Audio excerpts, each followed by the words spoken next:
Campus Nation is your home. High school and college sports. Well, good evening, everyone. This is Rick Phillips, and we are here in Hillsboro with Hurricane football. Tonight's game, the Wilmington Hurricane being hosted by the Hillsboro Indians. Just to give you a little background on the teams, currently Hillsboro is 1-3. Their first game was with Western Brown at Western Brown. That was a loss of 48-22. Second game on September the 2nd was with Goshen. They lost that, dropped that 49-26. Then they had a win at Claremont Northeastern. That was here at home, 42-6. And then their last game, which was a loss, was 35-33, much closer game at Washington. And Washington has a really good team this year. That was on the 16th of September. Of course, tonight's game with Wilmington, they host Chillicothe next week. On October the 7th, they are at Clinton Massey. On October the 14th, they travel, or they have East Clinton here at home.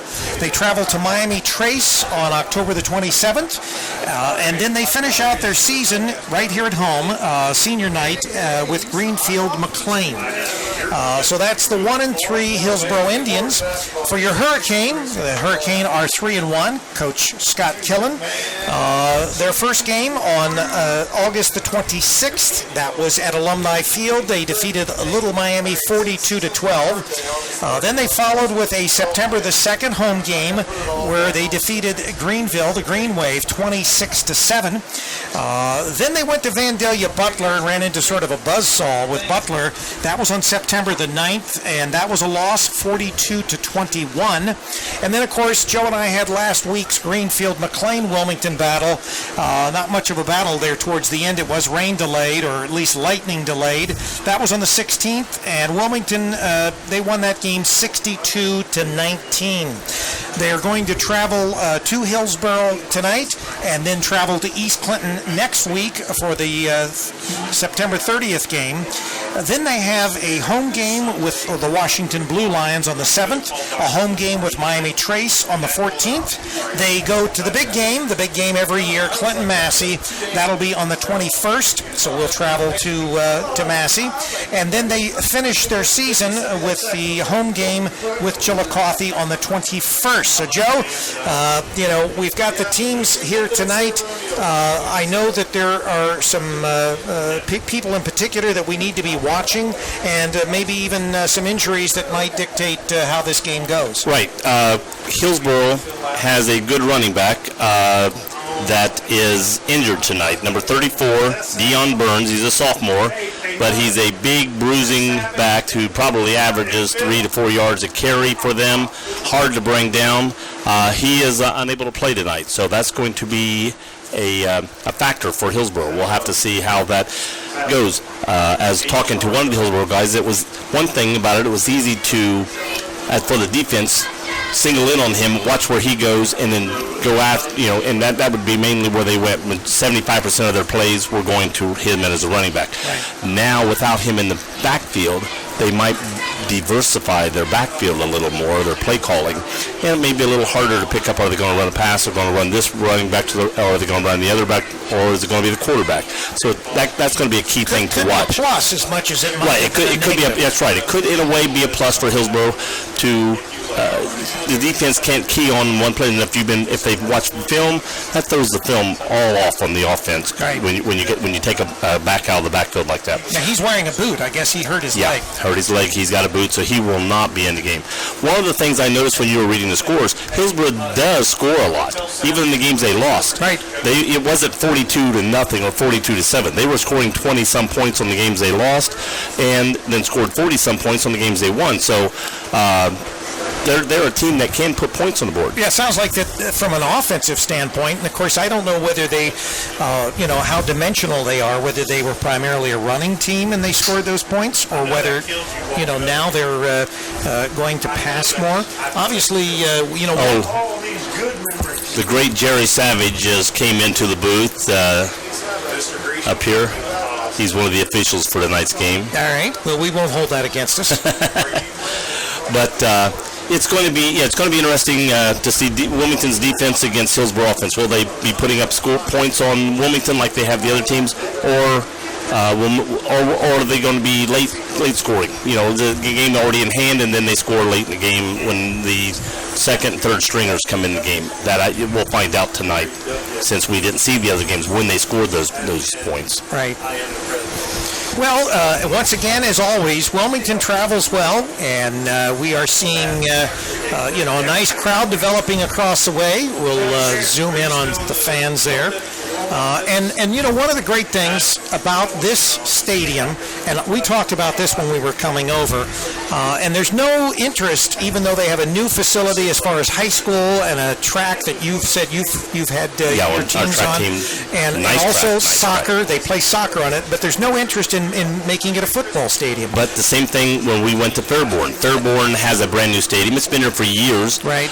They have a nice stadium for soccer. But they still play the games at what was the old high school. It's now a middle school in Fairborn, and it's a great stadium.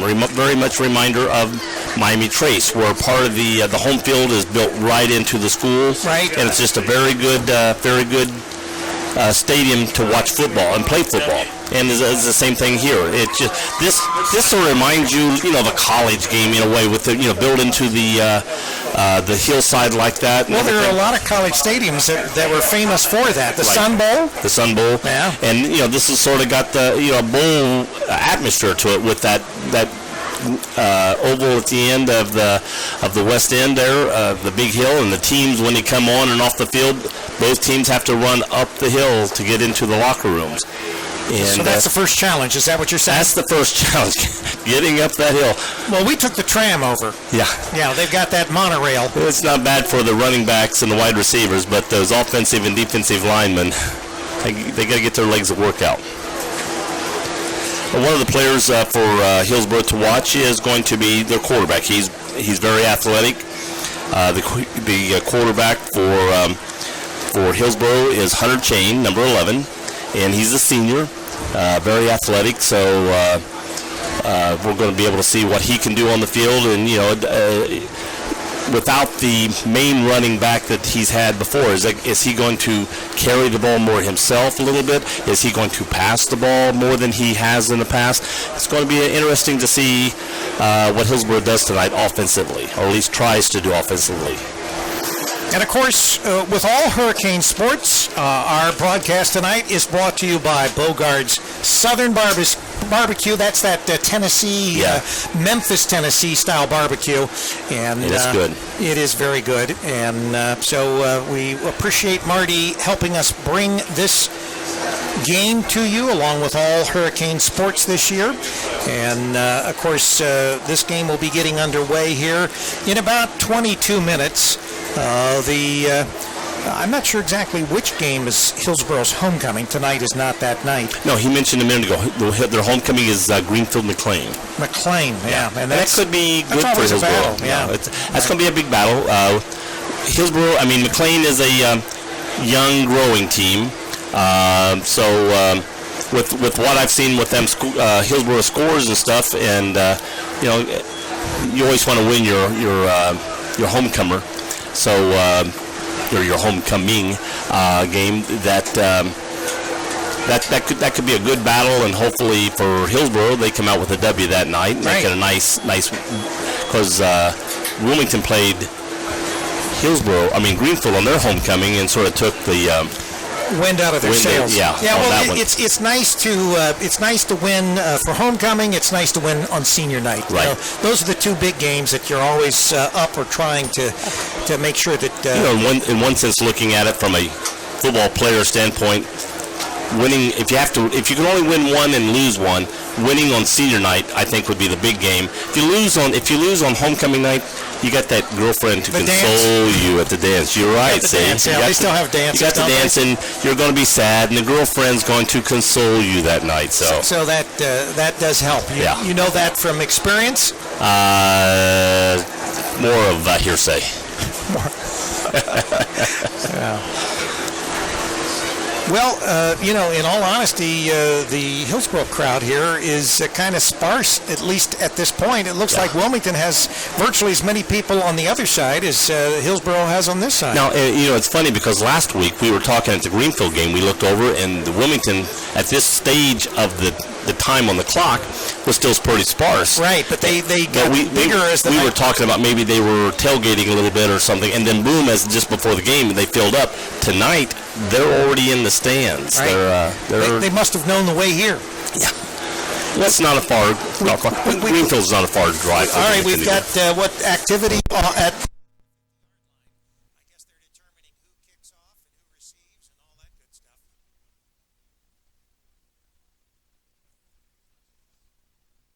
Introducing the captains. I may know some of these officials, but I can't see them that far away. But Jerry Savage is one of the officials, and he referees basketball with me, and is on. I was with him the other day. He's getting his volleyball license, so he'll be doing volleyball. You have to have a license. You got to have an official's license. Oh, an official's license isn't like a tax? Yeah. Is that it? Just a way to raise some extra revenue? You gotta show them you're smarter than the game, and I'm not sure if that's true for all officials, but Hillsboro's marching band is coming in. looks like a nice band here. It's not does. a huge band, but it looks very nice straight lines and We got very a well flip dressed. And of course, we are playing on natural grass. I always like that. Okay, Wilmington will be on the west side. Right. Hillsboro is receiving on the right side to start the game, it looks like. So, Right, so we don't know whether Wilmington actually deferred. But one thing that we will say, this is one of the unusual fields that's east and west rather Right. than north and south. And you'll see this as far as our video, but as far as listening to us on our audio broadcast, Wilmington will be receiving on our left, and or will be kicking off on our left, and Hillsboro will be receiving on our right. Hillsboro will be traveling from right to left to start the game. and one of the reasons football stadiums are built that way is because as you go into the sun that goes in the west, if you're on the west end, if you're from the east end going that way, the quarterback is looking into the sun. If you're going the opposite way, your receiver's looking back or looking into the sun. North and south, you don't have that problem. Now here, you do have, one reason it was built this way, it was built into the natural confines of the bowl-looking part, and it's down low. You got the big field, and then you got some trees in the background, and you got the scoreboard right at the top of the hill. Hopefully that will take away that problem a little bit for some of the teams. Right, because the sun in the west is getting cut by the trees and also by the scoreboard and then the hill itself. yeah. Looking out on the field, I don't see a lot of like shadows, like where somebody's standing or. No, actually, and this is, like I said, one of my favorite places, to see a football game. I really like this stadium, and I can understand why the community did not want to move into a new facility, especially where they're located. I mean, the high school is great, but at the same time, there's no trees, not like it. There's just this is right downtown. This is right downtown. It's a person's situation. You got the nice hill. You got the feeling of the look. You got tradition. It's sort of like Fairborn's Field last week, where it's built on the school. They still, for years, have been in the new high school, but still playing at the old stadium. If you've got somewhere that's nice and good, why just get rid of it? Yeah, right. If it's working. Now, if this field had outdid its years, it wasn't really suitable for the home team. Then move and build a new stadium at where you are. But as long as this is here, you've got everything great. Hey, if it's not broke, don't fix don't it. fix it, right? Well, I love the stadium. I mean, where we are. It's nice and built and solid. Got restrooms. Yeah, the press box is nice. It's got room. A lot of press boxes are very tiny, and this press box is excellent. Yeah. And it's a big open windows here. Lets the breeze in for us and be able to view out. Oh, and it's a perfect evening for football. Yeah. Seeing how far I can go down to I can't quite make it to that open window there. You were thinking of jumping.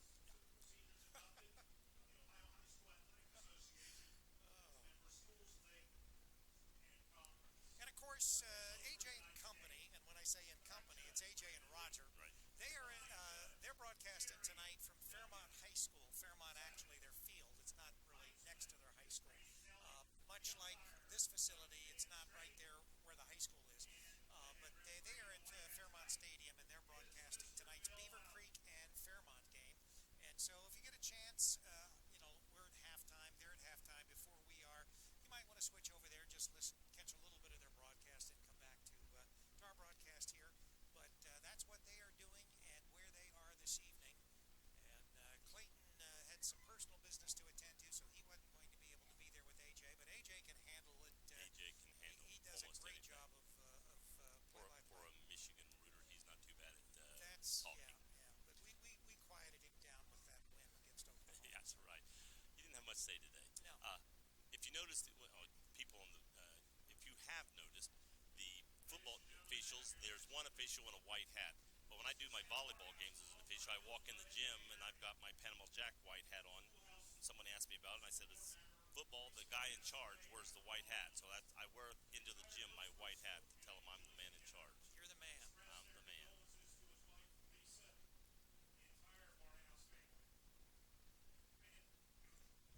Sam has been an integral part of the school in Hillsboro for many years. Was truly a friend to the athletes and Hillsboro City Schools and throughout the South Central Ohio League. The football team the band is getting ready to march on the field. Probably getting ready to do getting ready to play and then do the Star Spangled Banner. Right, we've got just under 13 minutes right now.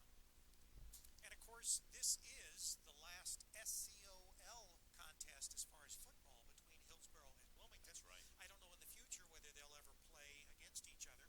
I know some schools, particularly the smaller schools, are going to continue, like I guess Greenfield McLean will continue to play East Clinton at least for the next few years. Wilmington, I don't know. Obviously, and a couple of the schools, Hillsboro and such, are leaving it open in case they want to get back into the SOL. I mean, I think that's one reason they're going to try to play home and away for some of these teams, or at least one game a year or something, just in case. They don't know what this new league's going to be with when they go where they go to, and going all the way to Jackson, and whether it's going to be really great for them, or after a couple of years saying, this is not what we viewed for the future. And well, the SCOL is actually going to remain intact for those sports that are not necessarily represented by the new league. For instance, let's say lacrosse or girls golf or swimming or what's the thing with the puck that they brooming or sweeping? Do we do that? I don't know if we do that one. No. What's it called? I don't know. That's why I don't know what we're doing. They do it I'm in the thinking Olympics. of lacrosse. I'm talking about. You're talking about the one on the ice. On the ice, yeah, with the puck and they do the broom and everything. If we don't do it, I think that would be a great sport to add. Let's add that one. Yeah. And archery, another good sport. You like that? Yeah, that's good. We don't even need the sound effects. And if you need, I can also sing my Cleveland Brown song about the quarterback. No, we won't do that. But the Wilmington band is here, and they are streaming over to their seats in the stands. So we've got Wilmington represented as far as their marching band, as well as Hillsboro. A lot of color, the orange and black and the black and red. And of course, you were commenting that you were wearing red and black earlier, and you weren't really sure whether you should wear it, and then you changed to your orange and black. But red and black are Campus Nation's colors. So, we I was wearing I was wearing Ohio State colors earlier today. We count that. We've heard of them. They're okay. They're okay. Yeah. But since Wilmington was playing Hillsboro, I thought, since we are technically covering Wilmington, that it'd be nice to wear the Wilmington colors. And right now the score is 0-0 in that Beaver Creek Fairmont game, but Fairmont is driving. It's the end of the first quarter of play there. Obviously, they started a half an hour before we did, but we're going to see whether the Firebirds can put the first points on the board. Well, and by their records, Beaver Creek should handle this game, but Fairmont's not normally a slouch in football. So, this could be a decent ball game tonight. Well, we hope that even this game, we want to see competitive contests. Yes. Ladies and gentlemen, your attention to the north side of the field. Brought onto the field by Field Commander Cody McCree and Band Director Kevin Rowe. Here is your Hillsboro High School marching band. And one thing I like about both bands tonight, they're in band uniforms. uniforms. They look like a band. You know, we went to a couple schools this year where the kids come out and they're in Their little khakis t-shirts and khakis and stuff, and that's sort of fun to do. I think it would be nice to do on an occasional game, or whatever your theme is that night. But I like it when these teams are coming out and they look like bands. Both of them are in their band uniforms. And the interesting thing about it, the fight song of Hillsboro is the same fight song on Wisconsin, which the Beavers use. So I'm getting ready to start singing. Onward Beavers, huh? Well, East Clinton's is Ohio State, so when I go to Ohio State They're football game, I'm singing the Ohio State or the East Clinton fight song when I go to Ohio State football game. Well, and the Indians' color scheme is the same as Wisconsin, so I mean it's sort of. They've got some flag girls. Those flags are real neat too. We saw those similar flags at Fairborn. At Fairborn, that sort of I don't know what you want to call it, but foil-looking.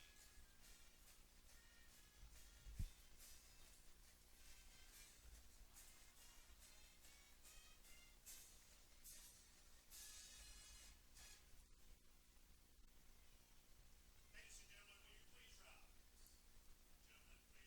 Gentlemen, please remove your hat. Hillsboro High School marching band leads us in the playing and the singing of our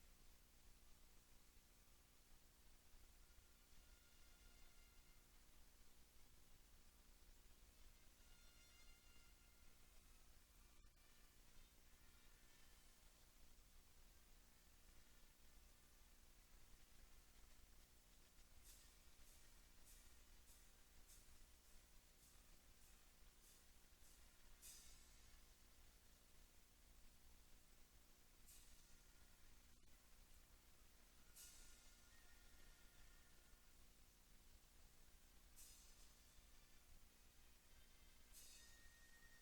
anthem. 6:32 before the game starts. We just had the Star Spangled Banner. Now Hillsboro High School is going to play their alma mater song.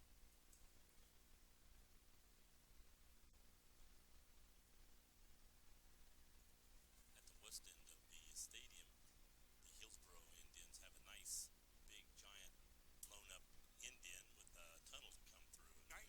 Yeah. Nice entrance. Chad Fields, another one of my basketball officials. He's on the coaching staff for Hillsboro. Well, one thing I can say, whether it's you or Charlie, I'm always in good company because you know everybody. We're old. And you can say, he's not going to stab you. Yeah. He might. He might, yeah. Have you noticed that at least the ones I knew tonight came over and shook my hand and smiled? Yeah, they did. I was surprised. That's better than, them coming over and spitting on you or something like that. It wasn't like et tu brute, like shaking with one hand and stabbing with the other. Well, I wouldn't want to go to places that you might have officiated as far as volleyball or basketball because I don't know whether I'd feel comfortable. Well, I've officiated here in Hillsboro. So. Yeah, well, they probably just don't remember. They won a lot of games I did over here, so they're pretty happy. Now, I don't know exactly where the football team, do they come from behind or are they all in that tunnel right now hiding? No, they're going to come down the hill. Down the hill and then through. And hopefully not fall down the hill. Right. Yeah. No.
back out. I think it took them a while to Get acclimated. Yeah, Well, I'll tell you one thing. We don't have to worry about any of that tonight. Tonight, it's absolutely perfect weather for high school football. And then also, right after we came back, the quarterback had that run, like an 80-yard run from scrimmage. You know, you come back from, you're elated. You just scored a touchdown. Then all of a sudden, lightning. You go sit down for a while. You come back out for like an hour. You have a 10-minute warm up, and then And it was tough on us, too. and then 20, and then a guy runs an 80-yard run back against you. It sort of took the wind out of them, I think, a little bit. And they got slapped in the face, but they came back from that. Wilmington's football If you team. notice, they're not running down the hill. They're being marched slowly down the hill. We don't want to break anything. Scott Killen there leading his troops across the field to their side of the field. Yeah, with Scott at Wilmington, the Wilmington-Massey game is almost reminiscent of the Ohio State, Michigan, especially when Schembechler was there, Yeah. with Woody. Yeah. So that makes it an interesting There's a rivalry. lot of parallels, when you think about it, as far as ex-Massey coaching your big, Right. rival. And the football players all getting ready to come out of that. Here they come out of the tunnel, through the paper and jumping on each other. You're always hoping they start doing this, somebody doesn't hurt a guy's knee or ankle jumping on each other before the game. All right, you don't want to do anything like that. I remember a couple years ago I was watching a college football game. Guy scored a touchdown, went over to another guy. You know how they jump in the air and chest each Chest other, bump. and he went down. And when he hit down, his ankle moved, and he tore his meniscus in his knee. Oh, wow. Just cheering after a game. After a touchdown. So, Joe, I want you to keep your feet on the ground. I will keep my feet on the ground. Don't want you jumping up and down. Even when I jump, my feet are on the ground. Well, it's Jumpin' Joe.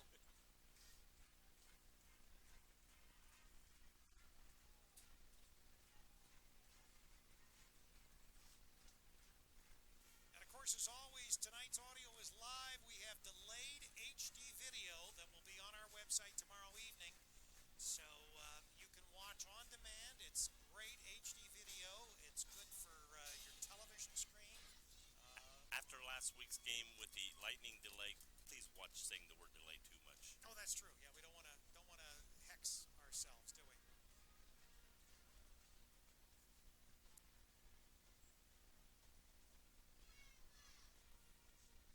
Looks like they're doing the chop. Hillsboro has their version of the chop there. Atlanta Braves do that. I guess a lot of Florida, Indian-themed Tallahassee. teams. And I don't think anybody suggested that Hillsboro change their name. No. Well, Indian is not. I'm part Indian. You're not making I don't fun of object to anybody that. by saying that. Doesn't offend me. No. I can sort of understand maybe the Redskins in a way, but Indian, that should be proud of your heritage. That America is still keeping you in their heritage. Right. Henry kicking. Back for the Indians. Swade, Gates, and Gallimore. All right, as we said earlier, Wilmington will be kicking off. They're kicking from the west to the east. They'll be kicking off to the Hillsboro Indians, who will receive.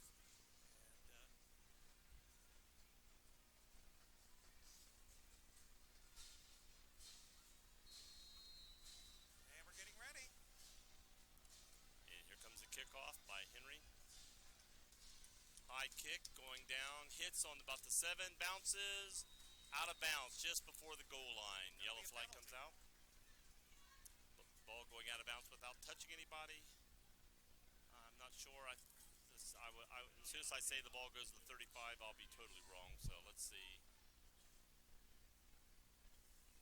I don't know whether it's required that the ball be placed or whether you can force a kickoff again. Yeah, I don't know that rule in high school either. I didn't see him even go over and ask anybody. They just started marching. Looks like it's going to be placed, and they will start from the 35-yard line. I was right. Of So the Indians. Joe, I'm right. the first of many times you'll be right tonight, right? At least I'm right once. Okay,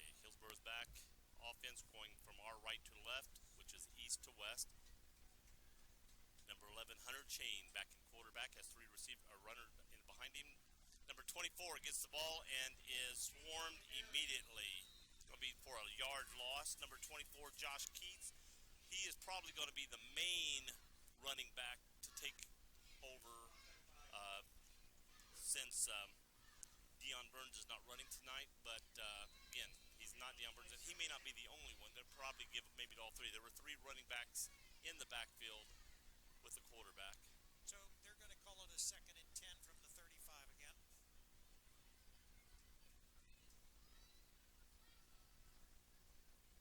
And in motion. Quick handoff up the middle. Quarterback, did he keep it or did he hand off? It's sort of hard to tell here. Let's see. I think the quarterback, no, number 28 was the running back that time on the quick keeper, Devon Gallimore. There are three Gallimores playing tonight for Hillsboro. That one was Devin Gallimore. He's a junior, number 28. So we're back. He got from just short of the 35 back to the 35, so it's now third down and 10. See if Hillsboro is going to try a pass play on this, or if they'll play it safe and just try another run. I don't know. I would think that they'd come out with a pass or some other type of running trick play, maybe. Quarterback's got it running over to his right, passing deep down the field, almost intercepted, but off his hands into the receiver's hands for Hillsboro, and he is going in for the touchdown. That was a I think Will Smith caught the ball for Hillsboro. Brian Smith, number 10, Brian Smith. Wilmington receiver or defensive turned around, saw the ball coming, but instead of keeping running with the receiver, stopped to jump, could not quite get the full height. Ball tips off his hand, stays in the air, and the receiver was there to catch it and go on in for the touchdown. So once again, like last week when Wilmington was quick to strike, Hillsboro, they are putting the first points on the board. And the key thing you want to do as a receiver, first knock the ball down, second intercept it, and he just went totally for the interception and didn't keep running, so he didn't get himself in position really to intercept that ball. Number 20, Britton Haynes looks like in for the kick, kicks it up. Good. And it's good, and it is 7-0 Hillsboro with 10:30 on the clock. So Wilmington again has had their face slapped early, and let's see how they respond to this.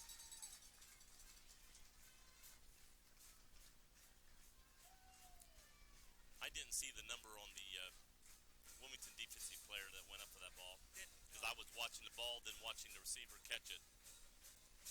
I'm sure he got an earful on the sidelines.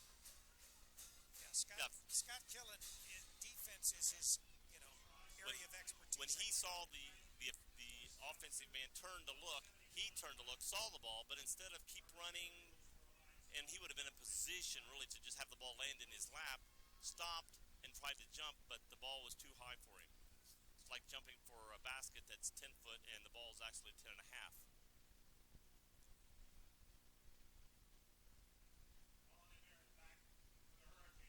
Number 21 to kick off from the 40 for Indians, kicking again from the east toward the west. Wilmington back. Number 12 is back for Wilmington. That is Jake Bond, who had a great game last week. Ball's kicked short. Caught number 7, Wilmington, running up to the 40. Getting free, getting grabbed by the ankle and pulled down just over the 40-yard line for Wilmington. Again, that was Kyler Reed for Wilmington. Number 7, who's a junior for Wilmington. Ball placed at the 41. Be Wilmington ball. 10:24 on the clock, trailing 7-0. Don't forget tonight's game being brought to you by Bogart's Southern Barbecue. And speaking of Bogart, Dylan 2 weeks ago was the player of the week, and then last week Brady was the player of the week. Brady Evans, player of the week last week against Greenfield McLean. That is WCPO Channel 9 player of the week in Cincinnati. As usual, the Hurricane looking over for their signals.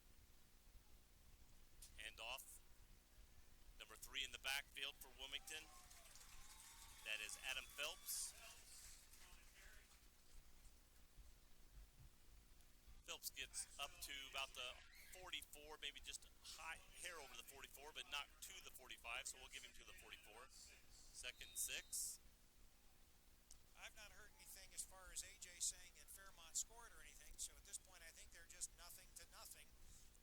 Obviously that's the simulcast, the other game that's going on our other channel, Beaver Creek at Fairmont. Brady fakes the handoff, throws outside, caught. I'm not sure if that number 6 for Wilmington. Matt Smith. I started to say Matt, but it sort of looked like him from this distance, but I wanted to get the number right first. Nice first down pickup for Wilmington. Got over the 50 to the 46 of Hillsboro, so Wilmington is starting to move down the field. Wilmington's not going to go out of their game plan just because Hillsboro scored quickly. They're going to stay in their regular game plan. Right, yeah, they're not going to panic. Again, Phelps in the backfield with Brady Evans. Got 3 wideouts this way and 1 to the left. Matt Smith to the left.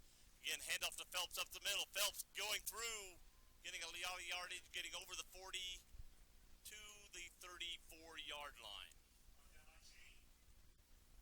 Going to be a second down and about 3.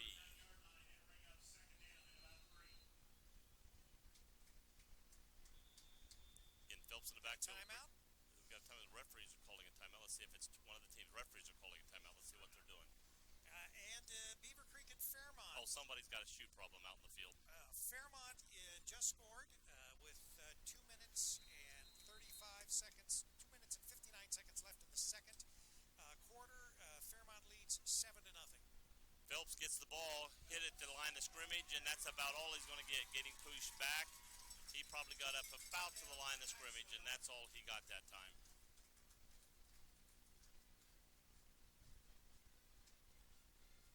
The handoff wasn't hidden very much that time, and Hillsboro flowed to the ball that time.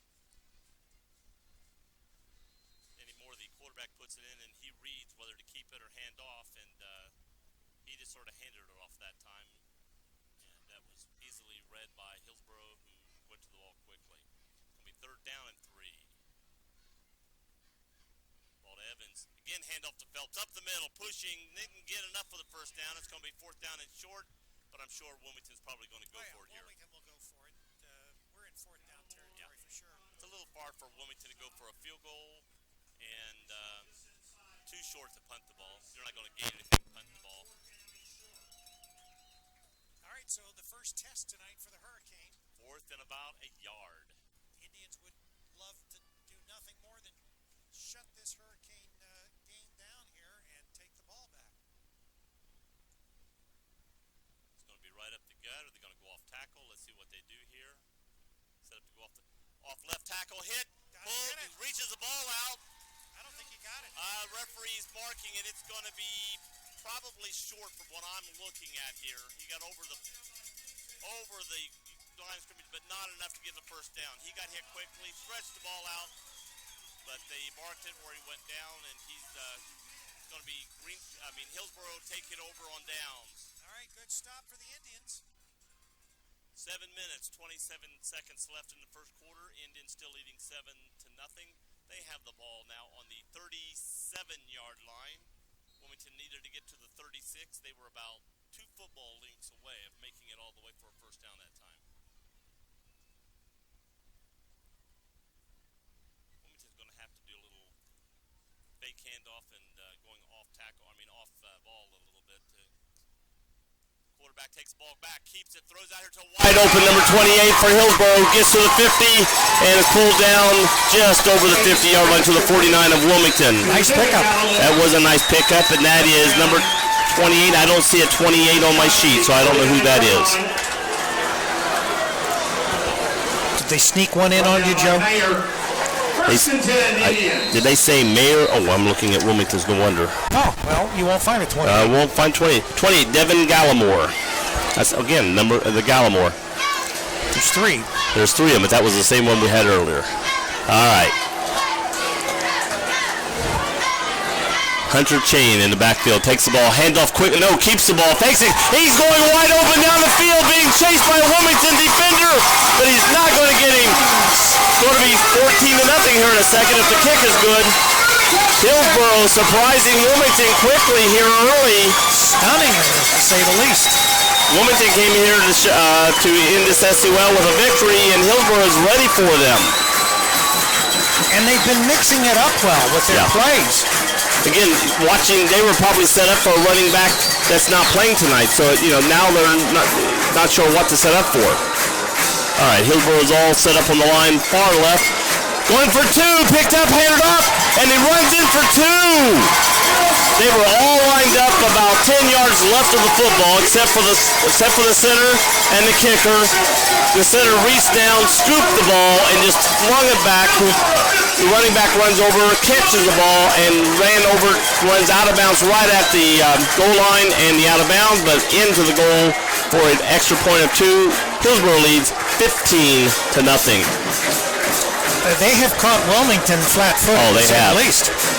Wilmington stands over on the other side is motionless, quiet over there.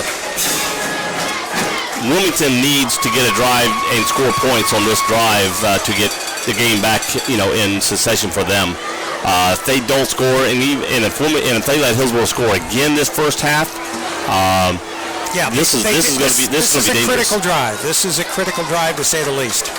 And Hillsboro, I give them all the credit in the world. They've come out here and punched Wilmington not once but twice, and then do the two-pointer instead of the kick. The kick, Wilmington was caught flat-footed, not ready. They were ready for the team to move over. They didn't. Another short kick.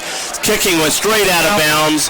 Ball went out of bounds, probably about the 35-yard line in the air. Flag on a play, legal procedure against the Indians. He's marking where the ball went out at the 34, and I think when it goes out, they just automatically put the ball at the 35. Only reason they would go further up the field is if the ball went out of bounds off the ground and went out up here. I think then they take it where the ball went out if it's before it gets to the 35.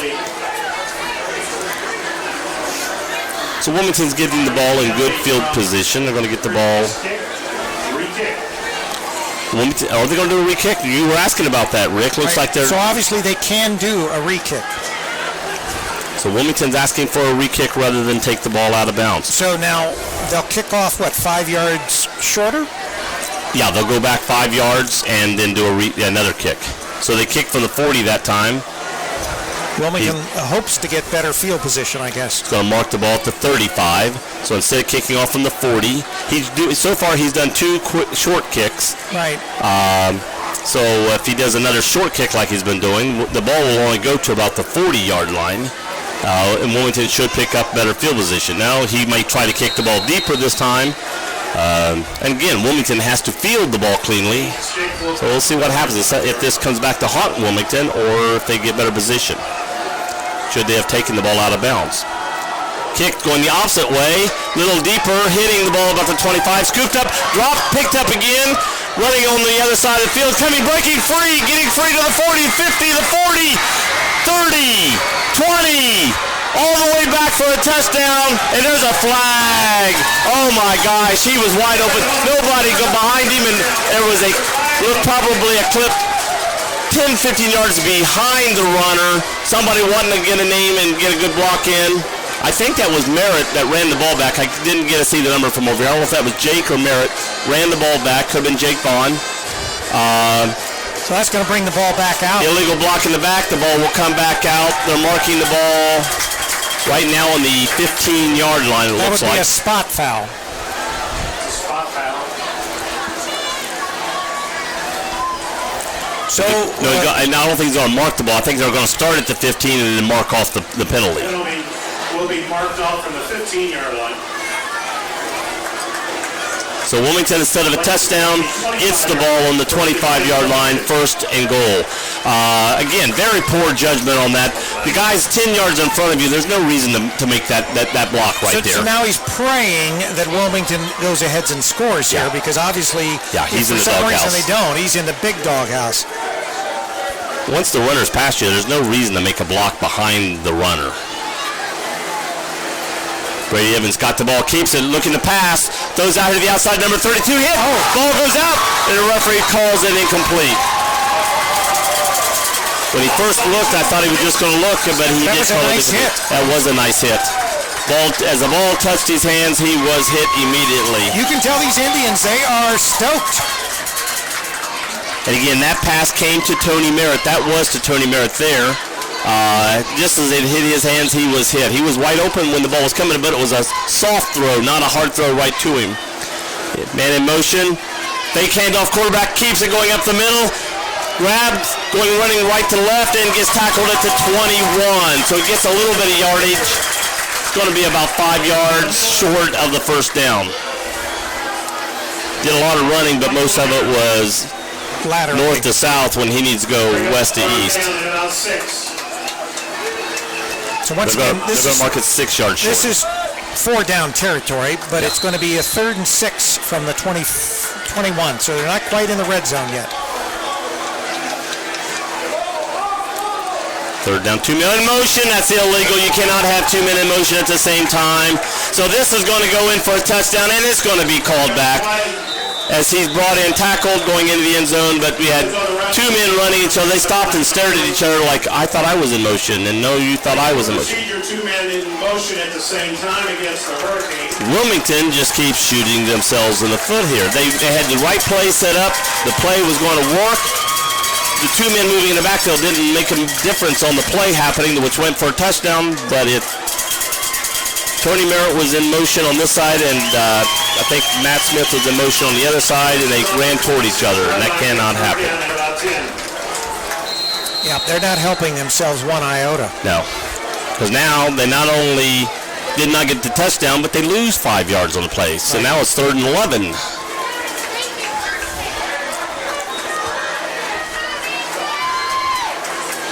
Brady Evans takes the ball, going back to pass. Nope, they're blowing the whistle dead immediately. Wilmington called timeout before the snap. Timeout on the play. Timeout Hillsboro. Oh, no, Hillsboro. Well, this official pointed toward Wilmington, but then when he called it, it was actually Hillsboro that called the timeout. Was that your buddy that did that? I probably was. All right, so when we resume, there'll be 5 minutes and 30 seconds in this first quarter of play. Hillsboro up 15-0 in a surprise, and Wilmington will have a 3rd and 11 from their from the Hillsboro 26-yard line. What he did was, he looked like he was pointing not north, but west, which was Wilmington, is in the west. But as he pointed this way, he was pointing toward the Hillsboro bench, or the Hillsboro coach, saying the Hillsboro coach called timeout, which is on this side. So as he looks like pointing west, which would be Wilmington, he was actually pointing toward the Hillsboro coach over here on the sidelines. But Hillsboro called the timeout, not Wilmington. So Hillsboro did not like what they saw and immediately called timeout to redirect their defense on that play. The Indians fans have been treated to some great football here this first few minutes of this ball game. 5 minutes to 30 go in the first quarter, and Wilmington is trailing 15-0. Not what the Wilmington Hurricane fans thought would be happening today. But as you said last week, Wilmington, other than that first play from scrimmage, the Wilmington started off slow the first half and then caught fire the second half. See what happens today and see what happens on the rest of this drive. We've got probably 2 more plays here. Let's see that Wilmington... 3rd and 11. Number 32 in motion. Quarterback keeps it. Running back goes up the middle. Grabbed and tackled. Brought down about the 17 or 18-yard line. Let's see where they mark it. He's marking at the 18, I believe. That's going to bring a 4th down. 4th down and about 3, and that's where we were last time, and they did not make it when they handed to Phelps, and he only needed 1 the last time because it was 3rd and 3, and then 4th and 1. Here it's going to be 4th and 3 from the 18. Got to get to the 15. And once again, a big test for the Hurricane here. They've got to pick this first down up. Merritt in motion again, fakes a handoff, quarterback keeper again, running around on the right side, wide open, 5, 10, 5, oh, he's grabbed, pulled back running, and we're going to get a face mask penalty. Yes, 2 flags go down. Turned his head around on that play. Yeah, that was definitely a face mask. And that will be assessed at the kickoff. At the kickoff, probably, yes. Obviously, Wilmington is going to take the touchdown. Yeah. Showed the strength of Brady Evans, freshman quarterback, because that was grabbed and he was turned completely around with that face mask, kept up, turned around, and then ran on in for the touchdown. It was somebody from Hillsboro stands yelling it was his pad that he grabbed, not the face mask. That's what they all say. I don't think the pad turns the head. No. So Wilmington has elected to take the penalty on the kickoff. There you go. Penalty on the kickoff. So Wilmington set up to kick the extra point here. They're going to go, looks like they're going to go for one, not going to go for two because Hillsboro did. They have to hold. Henry kick. Henry back to kick. Grady holding. Down, up, and looks good. Yeah, it is. All right. 48 left in the first quarter with your score. Hillsboro. Excuse me, Ryan Camp was holding. Number 15. So the score, 4:48 on the clock remaining in the first quarter. Wilmington gets on the board. Score is Wilmington 7, Hillsboro 15. And Hurricane fans are breathing a sigh of relief on this one. Yeah, that was a drive that was really a must-score drive right there. You let the underdog, when you go into their home stadium, get up 2 touchdowns in the first quarter and don't score yourself and give them the ball back with a chance to score again on you. You can't let a team have that much leeway and all of a sudden they get a little pride in themselves, and all of a sudden it's hard to come back on them. Yeah, with 19 seconds remaining in the first half, Fairmont leads Beaver Creek 14-0. Wow. So we had similar there. Beaver Creek was expected to go in and win. They're trailing 2 touchdowns. Wilmington was trailing 2 touchdowns, but Wilmington came back. Wilmington's getting ready to kick off. They're kicking off from the 45 of Hillsboro. Ball is over the 50 to kick off. Are they going to kick it deep and out of the end zone? Or are they going to kick a short one, hoping to hold them down? And it's kicked deep and out of the back of the end zone. You know, sometimes you might think a team could do a little squib kick here to the 5-yard line, hoping their defense could hold them. But Wilmington's had a couple of run backs against them this year, and I don't think Killen wanted a run back. That would really take the wind out of the sails if that happened. So Hillsboro's going to get the ball. They're putting the ball on the 20-yard line. First and 10 Indians, 4:48 left on the clock, leading Wilmington 15-7. And let's see if Wilmington's defense can now come back and hold the Indians and get the ball back in good field position and score again before the end of the quarter. Again, number 11 in the backfield, we got as quarterback. We got 2 running backs behind him this time. No, we got 3. We got Gallimore, and Hillsboro calls their second time out of the half. Number 10, number 32 also. Let's see who is in the backfield with them. Brian Smith, who's a wide receiver, was set up in the backfield. Luke Gallimore, number 32, was set up, and Devin Gallimore was set up in the backfield for Hillsboro. So we had 3 in the backfield, 2 Gallimores, and Brian Smith.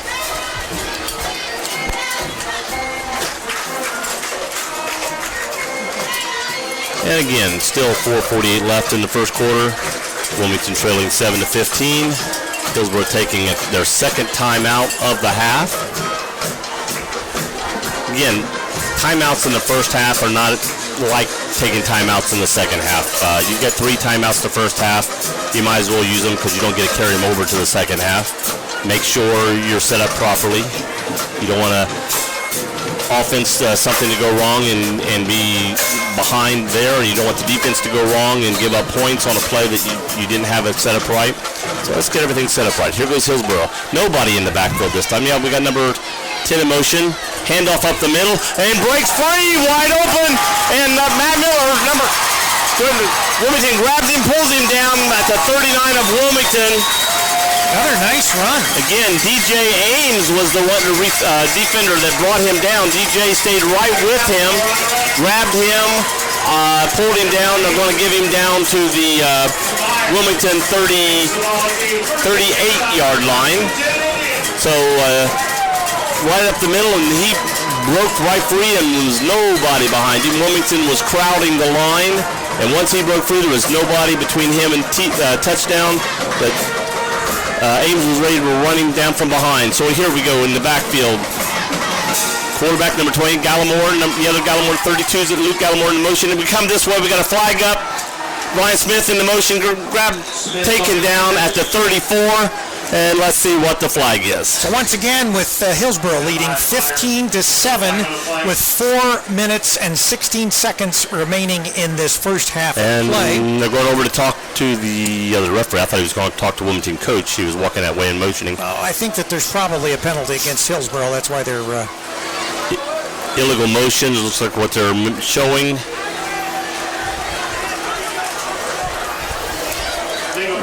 Legal procedure against the Indians. And once again at halftime, Beaver Creek trails Fairmont 14-0 on our other channel there. AJ with Roger Thompson there at Fairmont Stadium, and Beaver Creek is being shut out so far. Ball moved back to the 44-yard line. No, he's going to move it back. He put it at the wrong spot. I was going to say that was a 6-yard penalty. He's moving it back to the 43-yard line. It's going to be first down and 15 from Wilmington's 43-yard line. Again, for Hillsboro, chain in the backfield. Now we didn't do Gallimore behind him. We didn't do the Butler game, but Wilmington's defense, was kind of porous to the run there a couple times with Vandalia Butler, and we're seeing it here. Number 28, Devin Gallimore running up the middle. Looks like got a couple yards. Going to move him up to the 41. So he got about just over 2 yards on that carry. It's going to be second down and 12. So we got two Gallimores in the backfield, Devin Gallimore and Luke Gallimore, along with Brian Smith. Brian Smith's out to a wide receiver, but has been going in motion. He's in motion again, coming this way. Hands off, fakes, hands off, quarterback keeper. No. he was faked me out, and I thought sure he kept that ball, but Luke Gallimore kept the ball going around the other side. Got just over the line of scrimmage, gained about a yard. No gain on the play. Oh, no gain, they say on the play. So it's going to be third down and 12 from just short of the 40-yard line. Yeah, now our scoreboard indicates, is that a 12 or a 2? Third and 2. Gonna go under?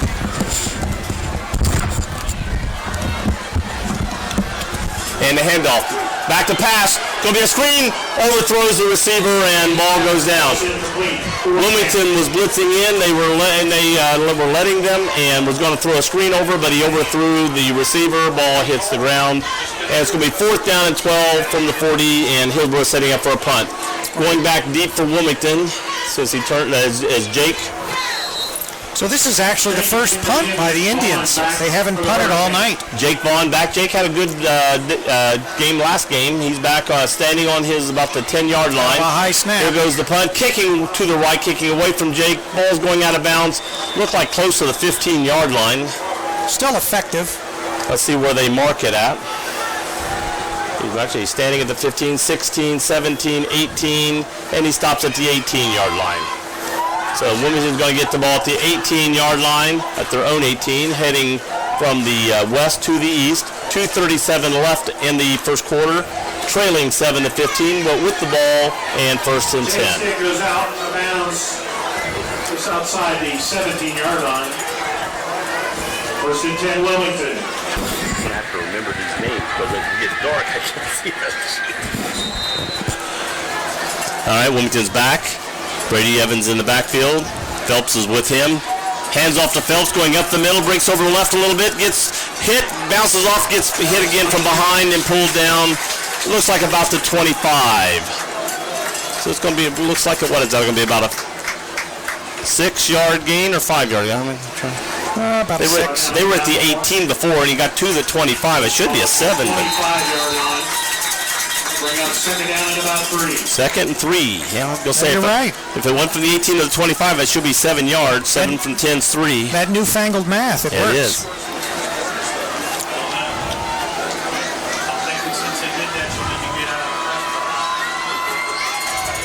Wilmington lining up. Phelps and Evans in the backfield. Two receivers both sides. Goes back to pass, throws quickly to number 9 for Wilmington. Catches and turns and is immediately brought down about the 32-yard line. Mason McIntosh for Wilmington. Quick pass. 32-yard line, first and 10. First and 10. That moves the chains. Wilmington driving. And that's Wilmington's offense. Move and get up-tempo, get first downs, and just keep moving the ball. And then they go down, it looks like they're going to hike the ball, and then they all stand up, look over to the sidelines to get the play. And then they all turn back and get in position to hike the ball again. Two receivers out both sides. Hands off to Phelps up the middle, breaks free, gets to the left side, breaks free again, he's wide open going down the sideline. 40, 30, defender, no, he breaks away to the inside. Nice cut. Oh, that was a great cut. Oh, that was great. Touchdown. A defender for Hillsboro came around to get in front of him, set up, and as he ran down the sideline, he cut into the defender to the opposite side toward the middle of the field, right around the defender. He just fell down, and his shoes are still out there, and ran in for the touchdown. So Wilmington is probably going to set up for the kick. They'll still be trailing by a point here. Yeah, their goal is I don't think Wilmington. It's too early in the game to worry about 1 point for Wilmington. If this was late in the fourth quarter, they might go for 2 to tie it up, but they're just going to get the point.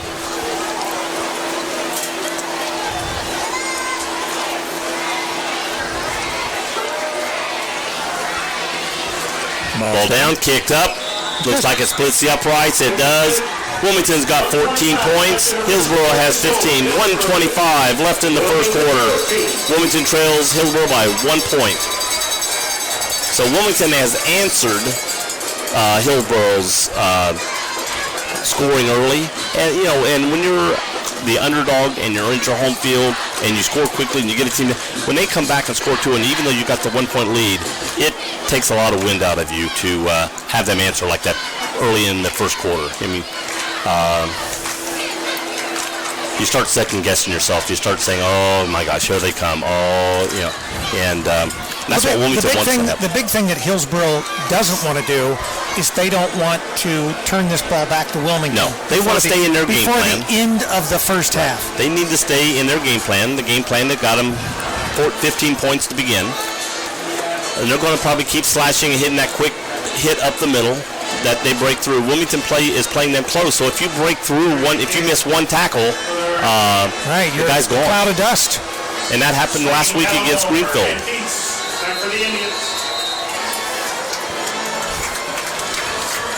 Henry set the kickoff for Wilmington. Ball's up in the air.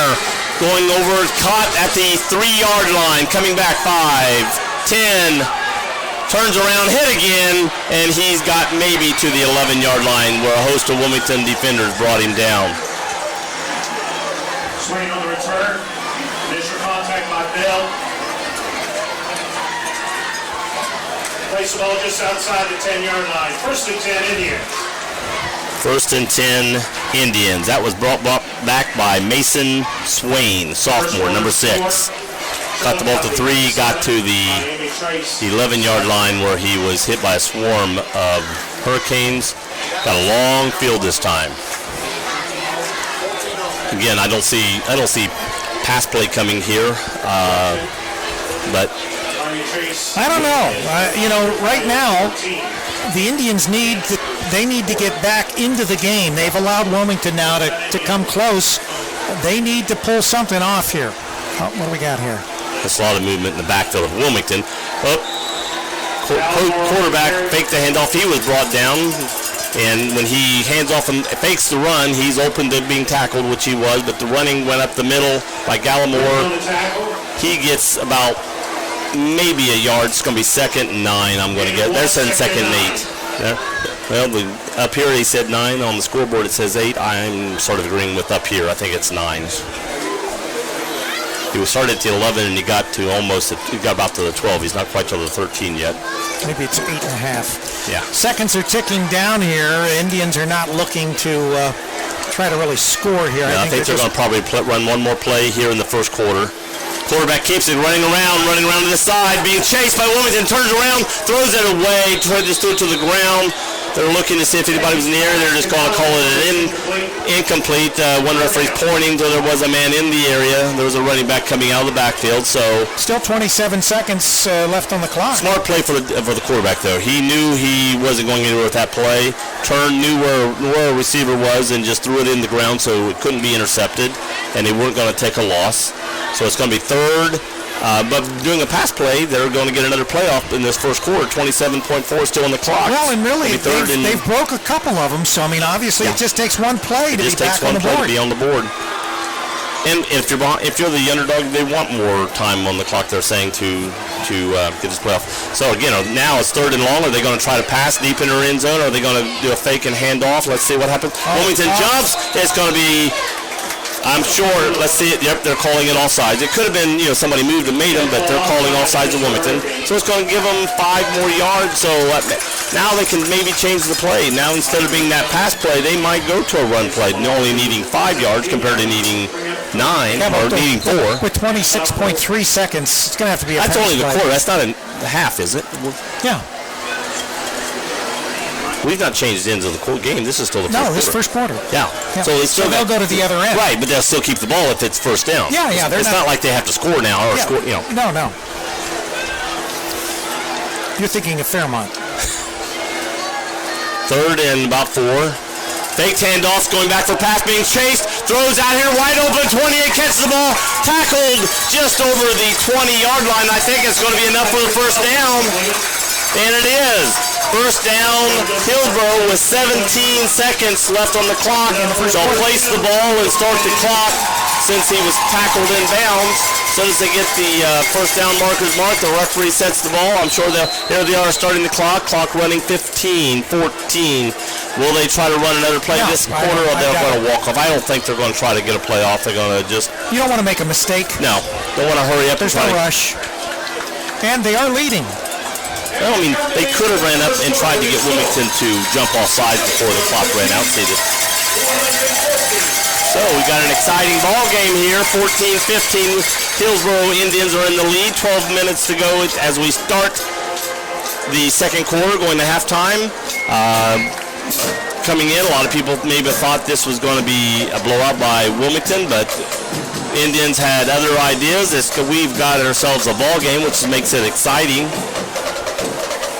Got a little something going on the field. Looks like somebody donated some money to something. Got a gigantic check being handed into somebody out there on the playing field as the players change into the field. That's probably Publishers Clearinghouse. You think? Oh, I'm up here. They're looking for. They did not knock on your door, Joe. All right, so at the end of the first quarter, the Indians lead the Hurricane 15-14. Getting ready for the second quarter of play here from... starting with new downs for Hillsboro. Just before the quarter ended, they threw a pass. Again, back deep and being rushed. Dangerous area. And when they turned and threw, that was that ball was up in the air a long time. If there was a defender in the area, that ball could have easily been picked off and scored, but there was no defender out with him. Man in motion. Gallimore coming this way. Ball's kicked up the middle again. Breaks free. Wide open, being chased. Wilmington's going to tackle him at the 32-yard line.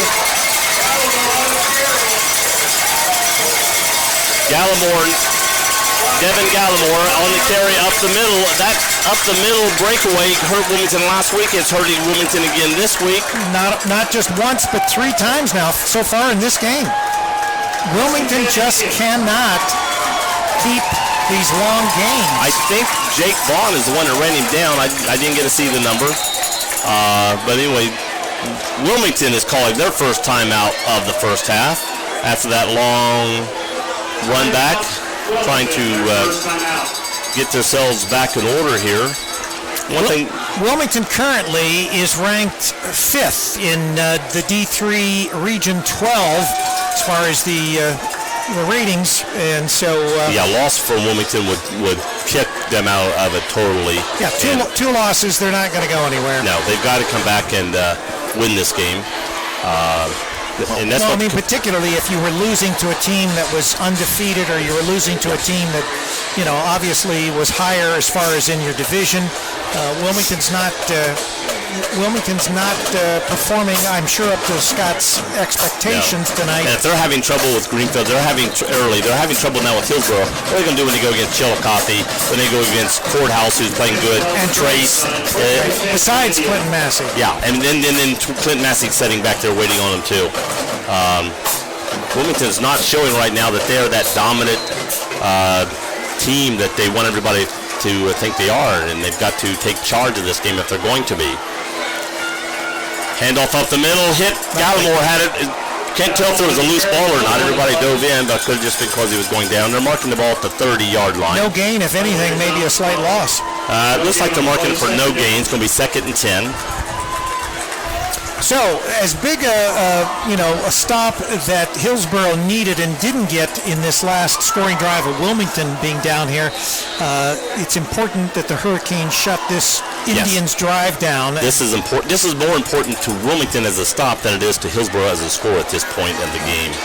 Yeah, because once again, if you can let them play between the 20s, but you can shut them down in the red zone, that's what you're looking to do. And Gallimore in the backfield, in motion. Number 11 throws deep, overset through. He's the receiver and intercepted by number 1, DJ Ames. Just sat back there, and he just sat back there and was like, "Oh, what's this? The football in my lap." It hung up there for quite a while. Yeah, the receiver was wide open. Number 10 for Hillsboro.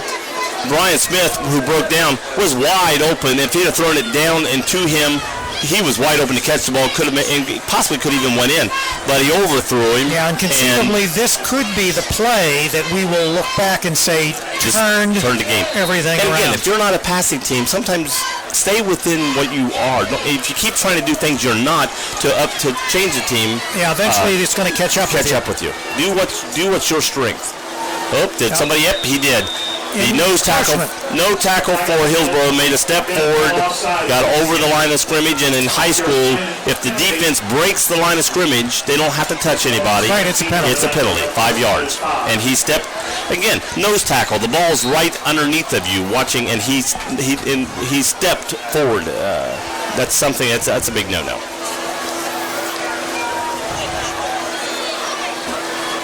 Back to Evans, handoff to Phelps up the middle, goes straight up the middle again. He's going to get about 3, 4, 5 yards. Let's see where they mark it. It's going to be 1st down and 5.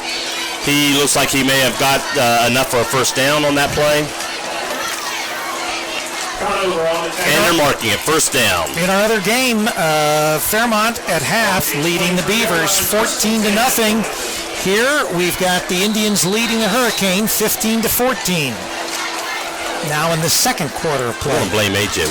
Every game we've done, our team has won. Yeah, that's true. That's true.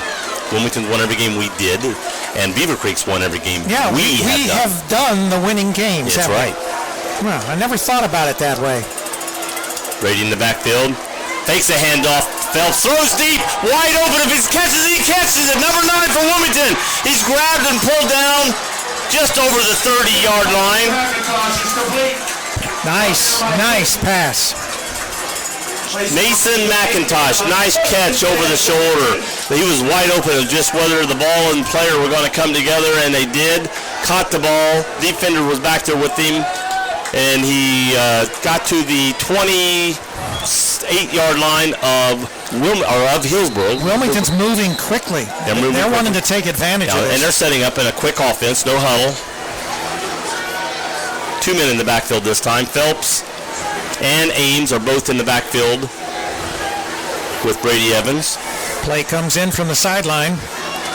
Ames is a sophomore. Hands off to Ames, running around the right side, being lead blocked by Phelps. He gets around the outside on the right side, still moving, gets about the 20, and a host of Hillsboro players pulling him down. They're going to mark him just maybe a hair, maybe a foot over the 20 or to the 20. Down by Conover to Smith. Clock is 9:37 and moving. Wilmington trailing by 1, but moving the ball. Got the ball at the 20-yard line. It's going to be 2nd and 1 yard, or maybe less. Again, Ames and Phelps in the backfield with Evans. Matt Smith down here deep, along with Merritt. And they're off. Handoff to Phelps, who gets down to about the 12-yard line. Got a 1st down, a lot of yards on that play.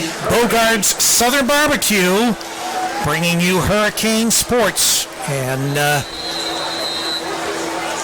action at the I haven't really heard Dylan's name mentioned. No, I haven't done Dylan's name tonight. Is Dylan in the game? Do we see him? I haven't even said 25. No, I haven't seen him. Again, Evans in the backfield. I don't see number 25 out there anywhere. I don't know. Is he hurt? Nobody told me anything. I haven't talked to Marty to find out. That could be a big thing on Wilmington's, scoring. A penalty. A delay game. Wilmington's got the ball. Foul delay game against the Hurricane. 5-yard penalty to place the ball at the 16-yard line. Going to be on the 16. Now Wilmington has to get to the 1-yard line to get a first down. Yeah, so they can actually get a first down without scoring. They can get a first down without scoring. Again, we have DJ Ames and Phelps in the backfield with Evans. Quick pass, thrown, caught. Number 15 for Wilmington, who's the holder for the kicks. Ryan Camp caught the ball wide open around the 10, got down. Brought down by Frazier. Let's see where they're going to mark him. They're going to mark him right at the 10-yard line, 5-yard line. Yeah, he caught it to 10, got to the 5. It's going to be second down and close to 5. Once again, quickly. Quick snap. Up the middle. Ball goes loose. Was he down? Touchdown. Referee is marking touchdown. Ball was broke the plane before it came loose. The referee at the goal line went up with both hands signaling touchdown. Let's see, they're going to get together. Once the ball breaks the plane, right, it's a touchdown. Then if it's hit and knocked loose, it doesn't matter. Touchdown is the answer. 3 referees got together to discuss it, came out, and it's called touchdown Wilmington. So Wilmington takes the lead with 7:48 left in the first half. Right now it's 20-15 with the PAT coming. Henry back to kick, and the man that just caught the pass a moment ago, Ryan Camp, is the holder. You got a wide receiver with hands as your holder on the kicks. Kick is up, looks good, and is. Wilmington 21, Hillsboro 15, 7:48 to left till halftime. Wilmington 21, Hillsboro 15. So Wilmington has scored 21 unanswered points since they were trailing 15-0. So to one answer, is Wilmington going to answer being slapped in the face a couple times? And the answer to that is yes. Now, what happens from here is still a guess. It's still a close ball game. Wilmington's plan is to keep that going. Hillsboro's plan is to stop and keep it close. We got 7:48 left in this first half to see what happens before we go to halftime and see what happens in the second half. Wilmington setting up to be kickoff. Henry's coming over to this hash mark on this side of the field where we are. The left hash mark, if you want to call it. And Hillsboro is back. They got 3 men deep in the backfield. Looks like 2 Gallimores and Smith are back deep for them. That's 2 Gallimores and Mason Swain.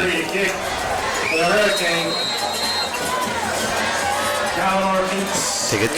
Rob Keats, Gallimore, Devin Gallimore, and the ball's coming to Keats. Keats catches the ball to 10, 15, 20. Get to the 25 and pull down just over the 25-yard line.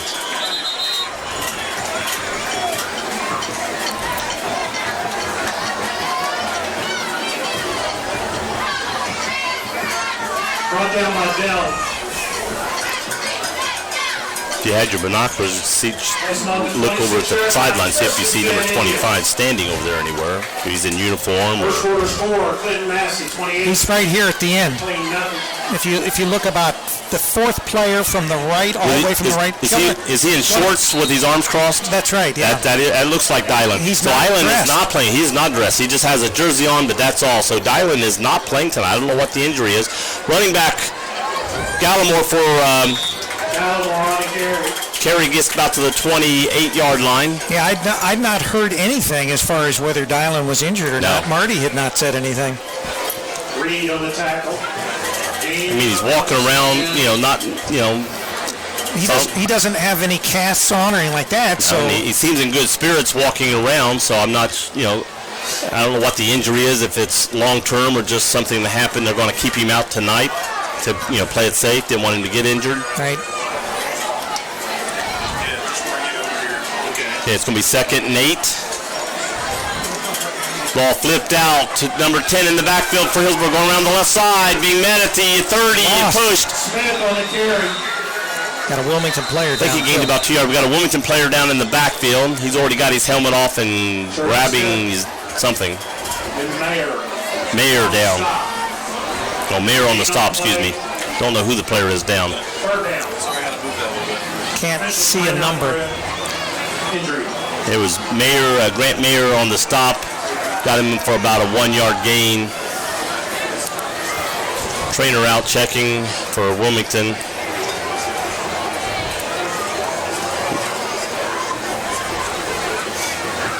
Hope he just got a helmet in his gut, but I don't know. He didn't. He looked like he was in pain. Hope it's nothing serious. He can come back in the game.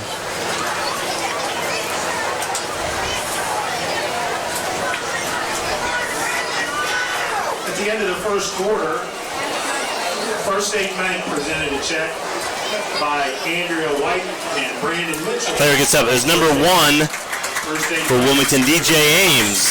DJ hops off, walking off the field on his own accord. A little jog now, so I think he'll be okay. They're talking about your check, Joe. My check. They gave it away. Oh, man. Sorry. But that was DJ Ames that was hitting the backfield, but DJ jogged off the field, so either he got the wind knocked out of him or his bell rung a little bit, and looks like he's going to be okay and come back in the game here in a little bit. Hillsboro got the ball. Again, it's going to be 3rd and 8. Being hiked from about the 27-yard line. Ball snap handed off quickly up the middle and hit immediately. Went nowhere. Probably. It may have fell forward for a yard at the best. And I'm not sure they're going to give him that. Give him about a 1.5 feet, I think, is what they moved the thing up. So it's going to be 4th and long, at least 4th and 7. Gain of about 1, and bring up 4th down at about 7. Anderson leading Withrow 21-12 at the half. Bellbrook over Eaton 21-14 also at the half. Wilmington has Camp back for the Hurricane chain kick for the Indians. Merritt and Camp back for Wilmington. Kicks up. Merritt chasing it. Ball hits out of bounds where it hits the ground. It's going to hit the ground about the 36. Let's see where they mark it, where it went out of bounds.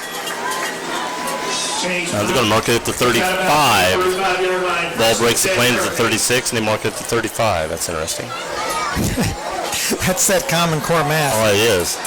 New Richmond over Blanchester 21-7, and they are in the second quarter still. Piqua over Xenia 41-14 at the half, another GWalk school. And East Clinton trailing the Washington Blue Lines 21-7 in the second quarter. Yeah, Courthouse, that could be a ball game for Wilmington when they meet up. I think the Blue Lines are much improved. And, they've had good football teams in the past, so they, I wouldn't be surprised at all. All right, we got, is it Ames back here? No. We got Phelps. Is that Cam Coomer? Oh, no, that's not Cam. I'm trying to see the number. Pass. Throwing deep down the right sideline. He's wide open to Merritt, but I don't think he brought the ball in. Merritt speed, he had his defender beat, but the ball sort of hung up right at the last, let the defender catch up with Merritt, and that was a long pass from scrimmage, 10, 20, almost 30 yards down the field from scrimmage, but that ball hung up right at the end. 11 Warriors 14, Springfield Wildcats we got Phelps in the backfield. It's 14-7 at the half there, 11 over Springfield. 2nd and 10, handoff to Phelps going up the middle, goes through the middle, breaks free, comes to the left side, broke free, breaks another tackle, going down the sideline, and finally pushed out at the 35-yard line of Hillsboro. Nice run. Nice run. About a 35-yard run from scrimmage. They're going to mark him out actually at the 28-yard line.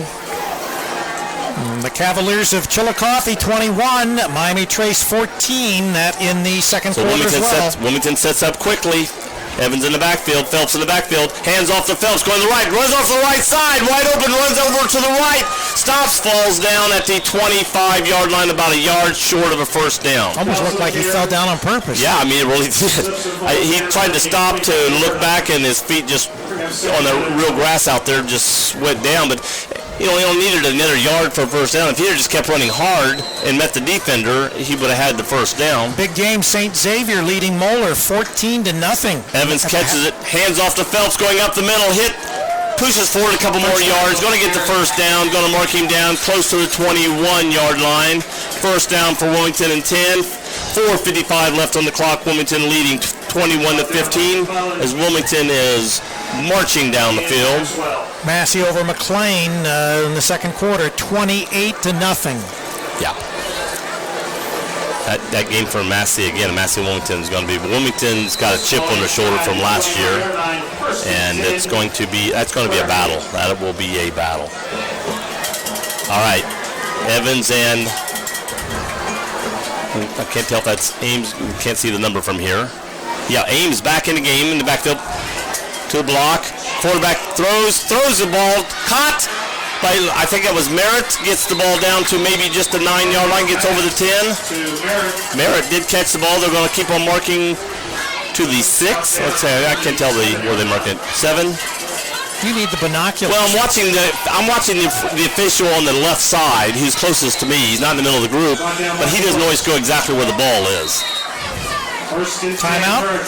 This is an official timeout. Officials calling timeout. I think someone's working on a shoe or something again for Hillsboro in the backfield. Wilmington has first down to 7. See, this official was standing on the 6-yard line, but the ball's on the 7. You always have to blame it on the officials, Joe. Now they're just human. I'm just watching where he stands. Don't be dissing our officials. Someday you may be an official. When I grow up. Yeah. When I grow up, I want to be an official. When you're licensed. Hand off. Again to Phelps in the backfield, running over left to nose. Hand off to Ames, who's grabbed, turned around, and before he could get going, feet went out from underneath of him, so he gained about maybe a yard. It was there for him, but he was grabbed, turned around. As he was rebalancing himself to go, he slipped on the grass and went down.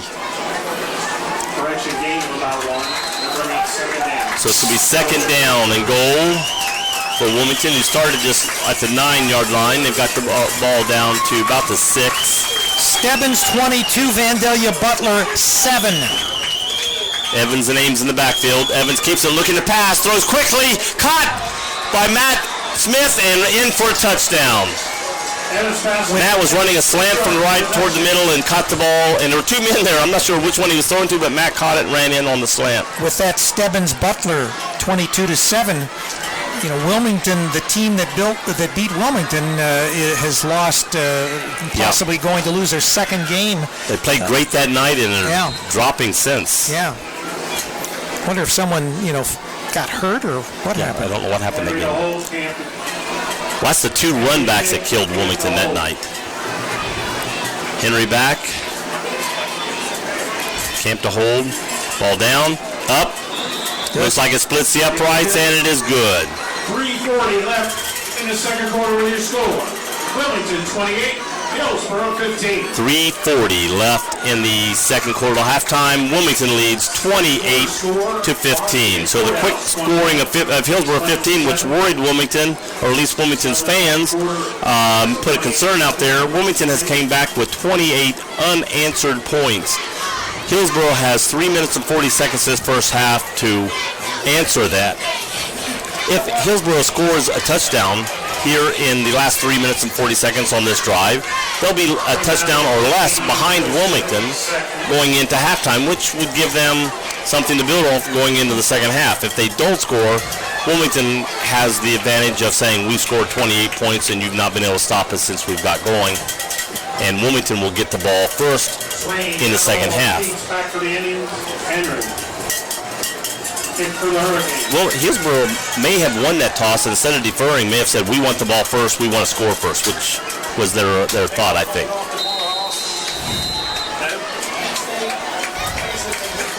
Wilmington back to kickoff. Ball again placed on the left hash. Hillsboro has 3 men deep. Ball's up. Short. It's going to be offside. It's going to be offsides or something on Wilmington. The illegal procedure on the kickoff for Wilmington. Someone left a little too early. Yep. So that's going to be 5 yards back and going to be a re-kick for Wilmington. That was a short kick. He got a little air under the ball, but he wasn't kicking it to the 3 as the ball was going to come down close to the 20-yard line. Let's see what he does on this re-kick. Now, is he again going to do the high short kick? Is he going to do a squib kick? Or is he going to try to kick it deep over their heads and get it maybe down to the 10-yard line? Because the players are all up around the 20. Let's see what Henry does here on this kick. He has the ability to kick that ball at least to the 10-yard line, and that's 10 yards behind where they are. Ball's up high, going over. Nope, the receiver runs back, catches about the 10, 11-yard line, running back to the 20, gets hit, and falls forward to about the 29-yard line. Ball was on the 30, but let's see where the officials actually placed the ball. Is it the one on the left or it's the other one? I'm not sure.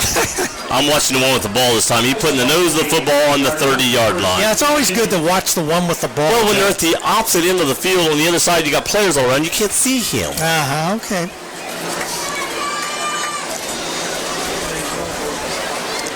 All right, well, the Indians have plenty of time the way they were running the ball. 335, my lucky number.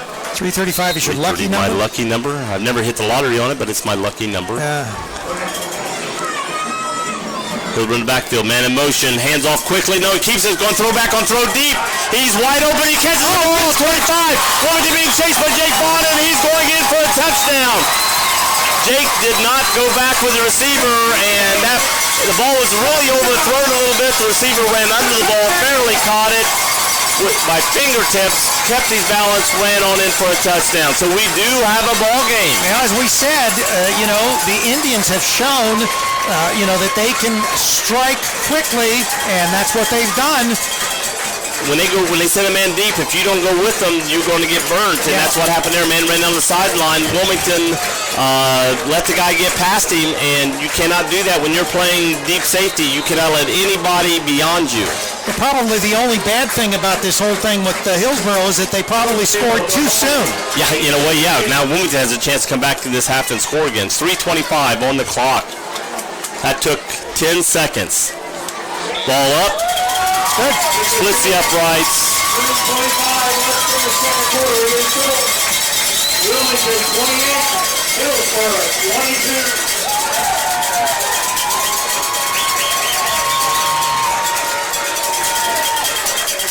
Well, we said we wanted a competitive ball game. This certainly is.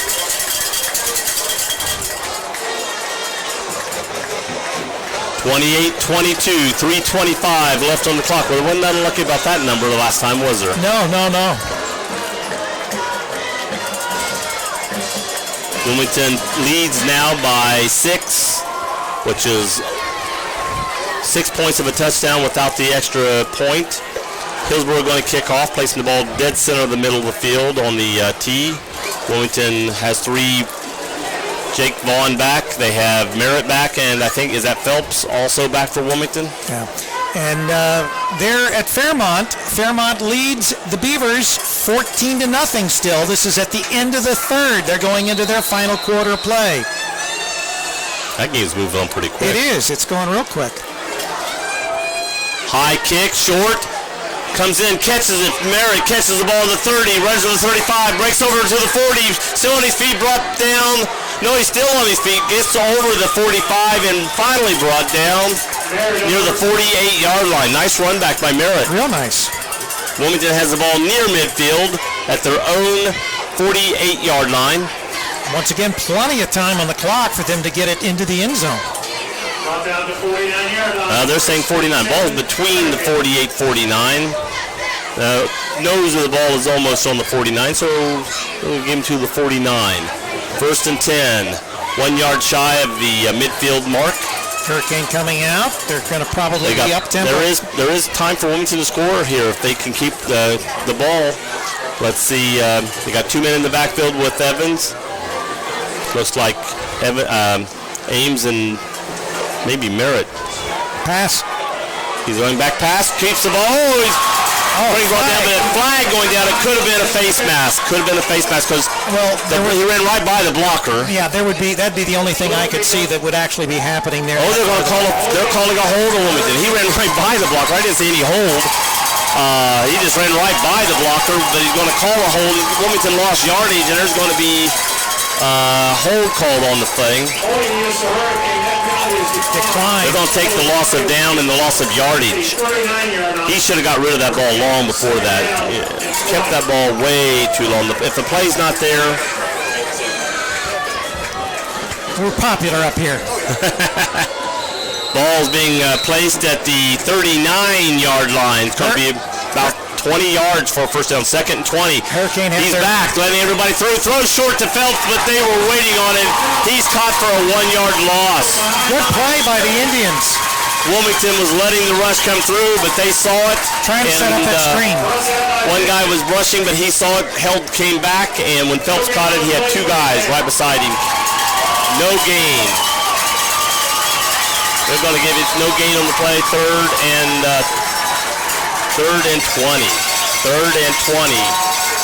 I look for Wilmington to do just a run play here. Catch him by surprise? Yeah, just to gain a few yards and punt the ball. I mean, you don't want to lose more yardage and you don't want an interception. They're going to hand it off to Phelps, which is what I thought. Runs up the middle, runs over the right side. He's broke free.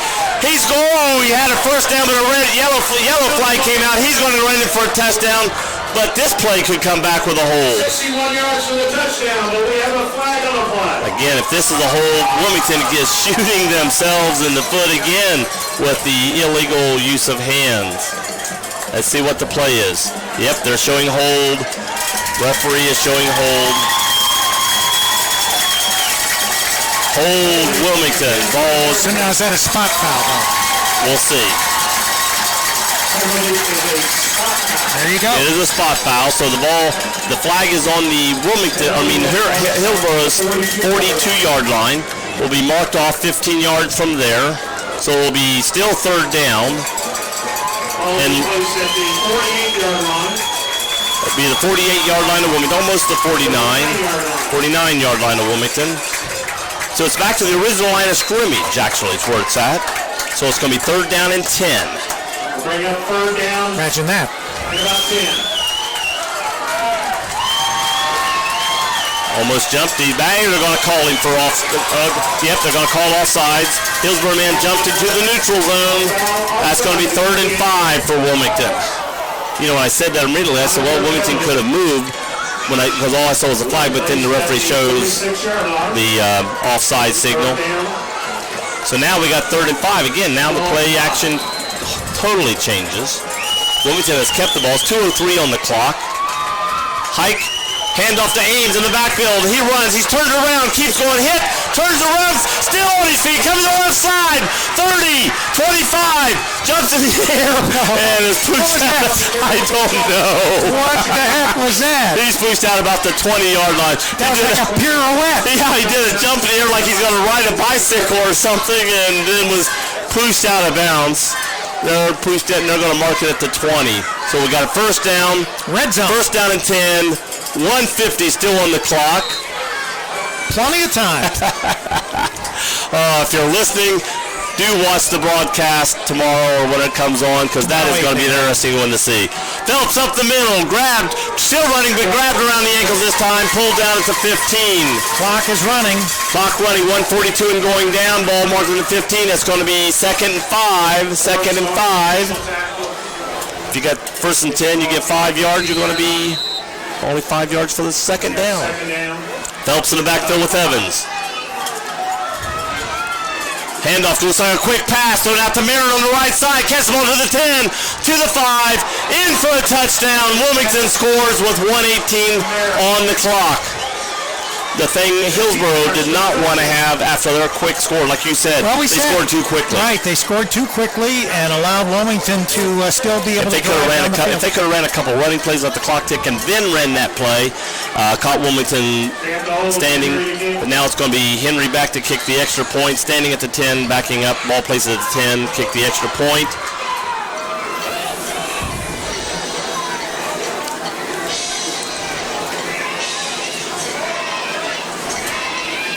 Ball down. Oh, booted. And that was a bad snap hold. The holder dropped the ball. He kicked it anyway, and he just kicked the ball like off the tee and straight. So Wilmington's down even more. As far as going 7-7-7, Wilmington leads by 12. So 2 touchdowns without 2 extra points. You'd have to go for... Later, Wilmington probably will go for 2 points to... Well, it depends once again. if they score 2-3 times, they may just... That would be makes a difference.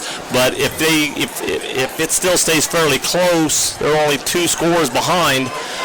Wilmington may want to get... If they score just one more time, let's say late in the third quarter or early the fourth quarter, they may want to go for 2 to just security, to force Hillsboro not to be able to get a quick touchdown on like one of those breakaways and take the lead. Now, we've got 1:18 left. Hillsboro still has some lightning here, so, it's not over. If Hillsboro scores a touchdown at 7 points, there will only be 5 points behind Wilmington. So a 6-point touchdown without extra point would put the lead for them. So that's why Wilmington later may want to go for 2 to get that back. All right. We'll see this kickoff. Wilmington's covered their kickoffs fairly well tonight. This is a mooch kick. Little pooch kick. Pooch kick up to the 30. Got to pick it up about the 20. Gets over to about the 34-yard line, it looks like. He just kicked it straight and low, about like his extra point try. Right. 1:13 remaining in the first half of play. We're going to mark the ball touching the 35. Wilmington ahead 34-22. 1:13 on the clock. Hillsboro has the ball. Hillsboro's shown they can score quick. We're going to be at halftime, and they're going to be done there in Fairmont. They were a quarter ahead of us, and now there was no scoring other than those 2 touchdowns by Fairmont. Beaver Creek better get on the board. They better get busy. Sounds like the Firebirds' defense has been great tonight. I don't see anybody playing deep from Wilmington. Running back to the left, runs over. Number 11 keeps the ball. Runs over the right side, gains a big yardage. He's going to be second down and about... Clock is running. 2, a long 2, I think, maybe 3. Hillsboro only has 1 timeout remaining. 2 yards. Remember they called those 2 fast timeouts? Right. That kind of cost them. That can hurt them here now going in here. Second down and 2. They'll have to pass to stop the clock. Fake hand. Oh, he's being tackled by the behind. That's it. He was going back to... Oh, he picked up a fumble. Wilmington picks it up. Number 7 for Wilmington picks it up, taking it in. Kyler Reed on defense picked the ball up, and referee did not signal he was down, and the ball came out. Wilmington scores again, what Hillsboro did not want to happen. They can advance the ball, so on that fumble, that's what's happened. Yeah. Kyler Reed scores on the touchdown. What's the one official calling over the coach? There's no yellow flag down there. I'm not sure what he's talking to him about. Maybe he was. I think he was motioning to the ball boy. I think he was motioning, bring me out a new ball. Looking for the football.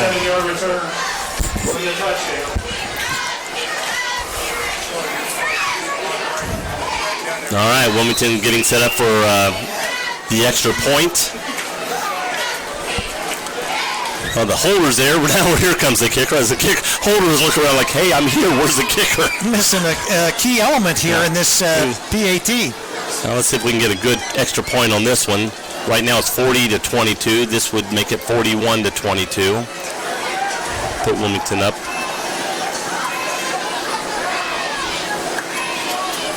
Again, a bad hold, but gets the ball up quickly. 41-22, 33.4 left on the clock before halftime.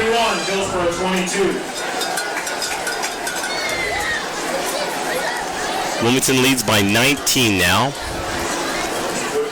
So we got two scores plus the extra. So with this lead, I don't think they're going to be worried about going for 2. If it gets down to Hillsboro scoring again, they might go for 2. Because whether you're ahead 5 or whether you're ahead 4, there's no difference when 6 points on a touchdown is going to take the lead over either one of them. So I would see Wilmington going for 2 at that point. But if you stay 3 scores ahead, 2 points is not going to make a big difference there. 3 scores and 7 years ago. 3 scores and 7 years ago, our forefathers brought forth upon this continent a new nation. All right. Well, it sort of deflated the Indians' balloon here with the critical error that led to the Wilmington picking up the fumble. Well, I was saying earlier, Wilmington keeps shooting themselves in the foot. Lately, Hillsboro has started shooting themselves in the foot. Right. Henry back to kick. Ball on the left hash mark. Another pooch. Ball kick. No, he kicks it deep this time and goes over into the end zone, which is an automatic touchback in high school. Nobody can get back to the ball. Ball breaks the plane. It's an automatic touchback in high school. So Hillsboro will get the ball. 33.4 seconds remaining in this first half of play. Yeah, the clock starts at the first time the ball's touched. The ball was not touched, so the clock did not move there on the kickoff. Hurricane Sports being brought to you by Bogard's Southern Barbecue, that Memphis-style barbecue, melt-in-your-mouth-style barbecue. We want more barbecue than just Chillicothe, Marty. And I can say Marty tonight because Dylan is not in the game, so if I say Marty, I'm talking about Marty Bogard's Barbecue. Right? Is that what I don't see Marty in uniform over there. I was upset the other day.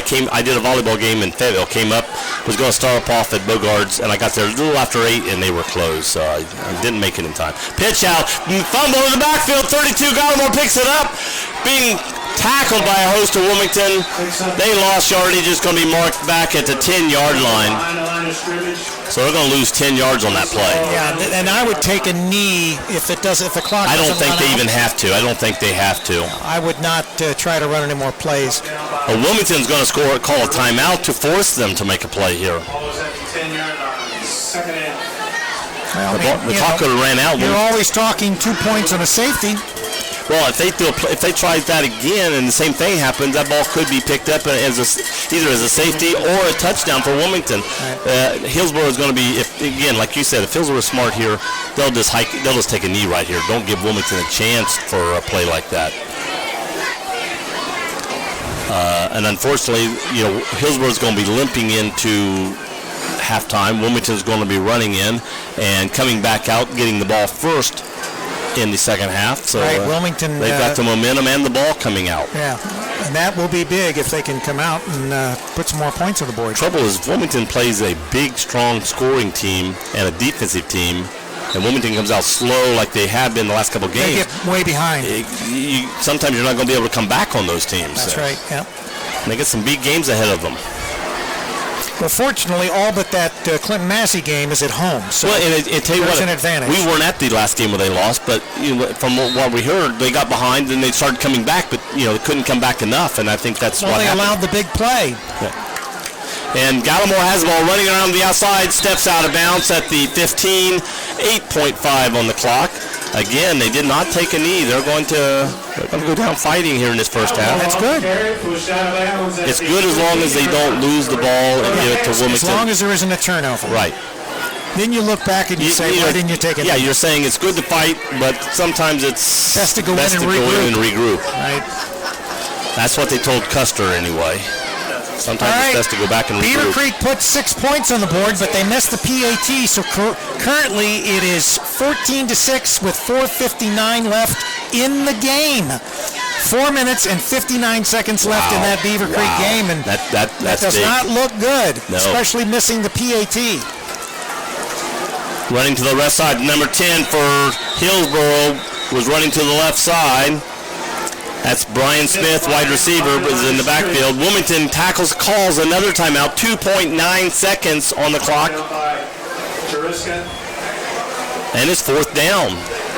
They're going to... Hillsboro could either take the ball and run around to kill the clock.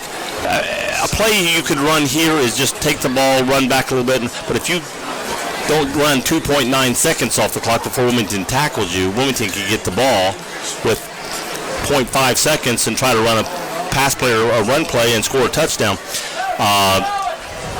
And if you punt the ball, Wilmington's saying, hey, there's time to take the punt and have a run back and score. Right. If you call a fair catch on the punt and you catch the ball in field goal range, you get a free kick for a field goal.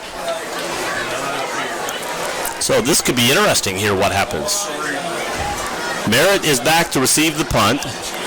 Hillsboro is in formation to hike the ball to the punter. Again, the punter can catch the ball, run around, and run out of bounds before he gets the end zone and kill the clock. He's going to punt. Punt straight out of bounds. Ball goes out of bounds quickly, but the clock is ran out. I was going to say he almost kicked it too quick out of bounds. Yeah, well, that's good. At least now we're at half. First half with your score. Wilmington 41, Hillsboro 22. I'm sure he was told to kick the ball out of bounds, but again, you don't want to kick it so quickly out of bounds that you left time on the clock for Wilmington.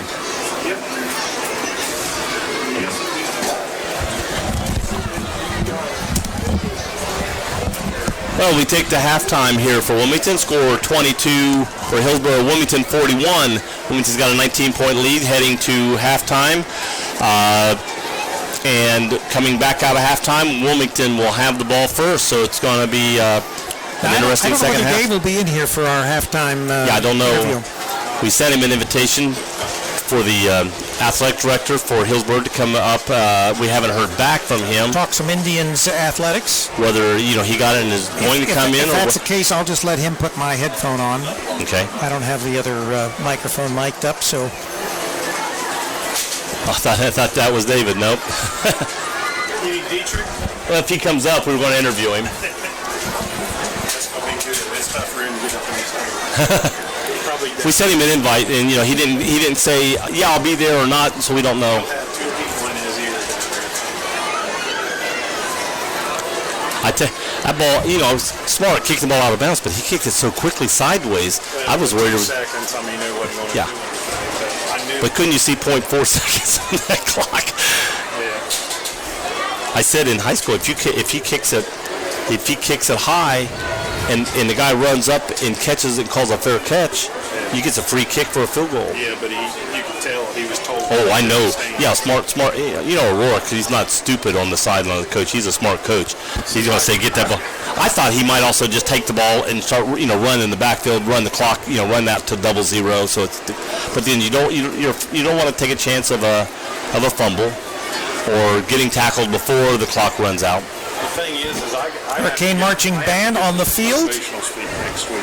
What's that? I have to give the motivational speak before the Chillicothe game. Oh, boy. What am I going to do?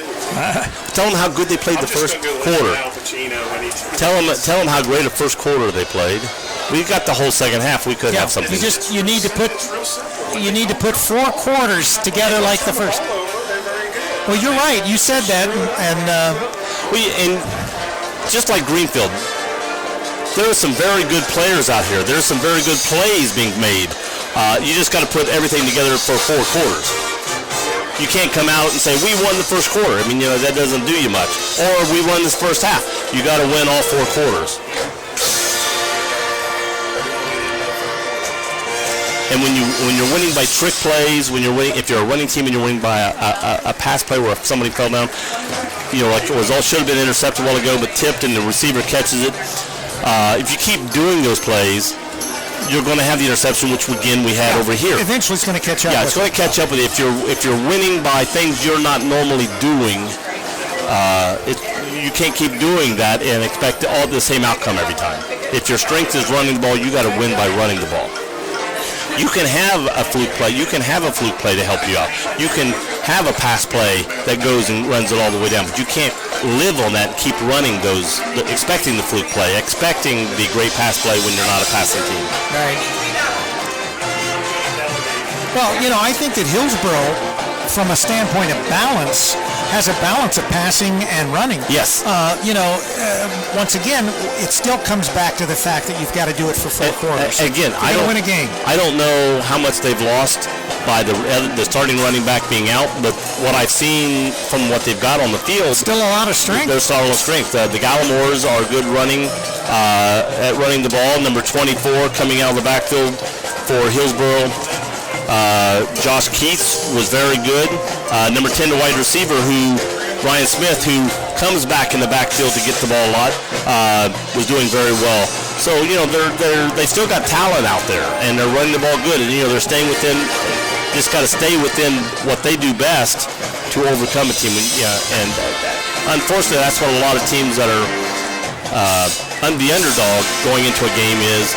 they try to do something that's different so that catch the other team by surprise, which they have done.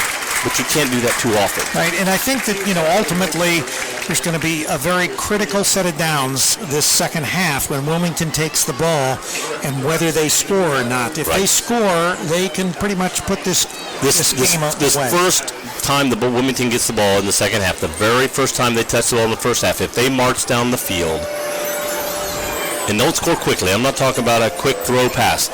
I'm talking about marching down the field. And they would be better to do it that way. Yes. They'd be better to take time off the clock and to be able to march down there and score a touchdown. And in doing that, you're doing several things. You're taking a lot of time off the clock. When a team's behind, they need every second on that clock to come behind.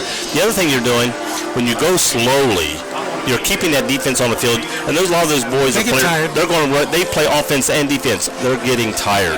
Wilmington is a big football team. They have some players that play only one way. They're only playing offense. They're only playing defense.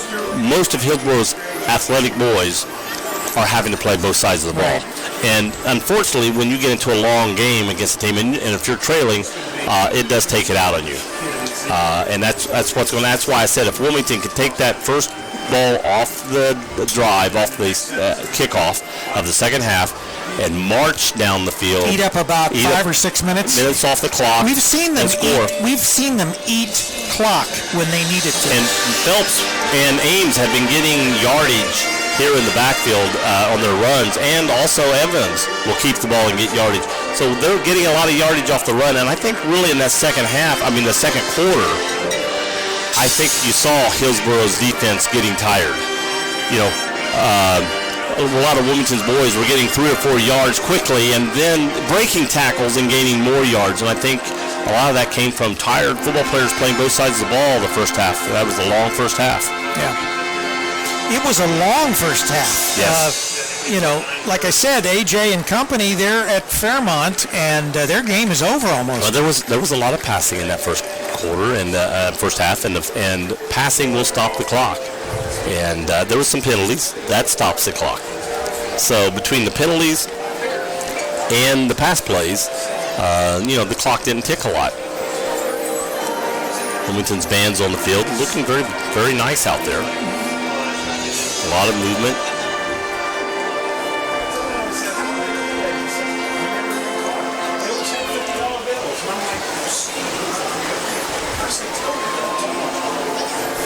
Well, Charlie Hargrave isn't the only one that can have a decent band, right? That's right. And at last, I haven't gone over any scores yet. I guess I should catch everybody up with some of the scores. But Massey was leading McLean 28-0 the last time we got the score. I'll have to check.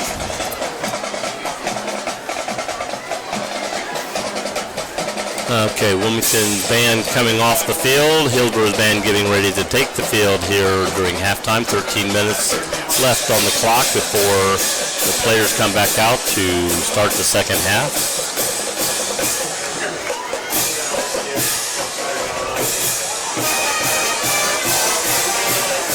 Well, the Beavers are driving with 1:12 to go, and they need 8 points. They need 8 points, so they're going to have to not only make a touchdown, but they'll have to go for the 2 points and be successful. And a lot of times the 2 points is more successful when it's not expected. And here it's going to be expected. It's going to be expected for sure. Clinton Massey leads McLean at the half, 35-0. That is in Greenfield. Bellbrook and Eaton. Bellbrook 35, Eaton 20. Piqua over Xenia. The Buccaneers are losing to the Indians 41-20. Lanchester down in the third quarter to New Richmond. The Lions are beating the Wildcats 28-7. East Clinton at the half down to the Blue Lions of Washington. The Astros are down 28-7. That New Richmond team is a team Wilmington will be playing in the new league. Right. Springfield over Lebanon 21-14. And if you remember, Lebanon beat Beaver Creek last week by a touchdown. Trace and Chillicothe are tied up 21-21 at the half. And St. Xavier still all over the Fighting Crusaders of Moeller, 21-7 Wow. in the fourth quarter. Wow, that's big. Yeah, that is big. And by the way, what was that score of Ohio State and Oklahoma last week? I think that the Buckeyes edged the Sooners out there. I'll have to text AJ and ask him. Yeah, I'll text AJ and say, hey, by the way, we're wanting to announce the Ohio State-Oklahoma score and ask him if he has it at his fingertips. Miamisburg and Troy 14 all, and they are in the fourth quarter. Stebbins still leading the Aviators of Butler 32-27. We need Butler to come back and win that game. We want those computer rankings to stay up there, and we can't do it if Butler keeps getting beat. The Warriors of Wayne over Northmont 36-26. That's pretty close considering how good Wayne is, and Wayne is ranked as the Division I right now #1 team in the state. Looks like Pirates out there on the field. Arg! I thought it was Paul Revere, but there's girls dressed up like pirates and or Colonials or something. yeah. That's why I said it looked like Paul Revere. I'm not sure if it's Paul Revere or Pirates that he's supposed to be. Well, maybe it's Paul Revere's Pirates. Maybe that's it. It's a new band.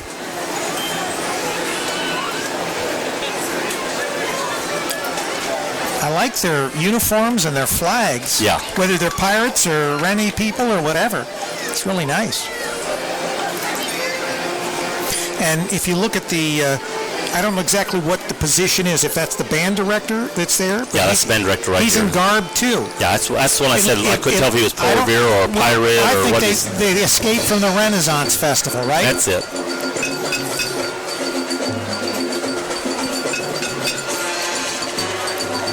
Well, they sort of had a Hawaiian theme here. When you came here, everybody dressed up in their white shirts and their leis and stuff on the sidelines. I think that was the people from iHeart Media. Was that it? Yeah, they had to wear their Hawaiian shirts. Yeah. I wish they had told me I wore my blue one when with the matches. Now, Stu did not have a Hawaiian shirt on, so I guess iHeart Media, obviously Kickin' Country, they are here. I guess it's Kickin' Country. Kickin' Country. I don't know whether it's the AM or the FM, but they are here doing the game, broadcasting the game here.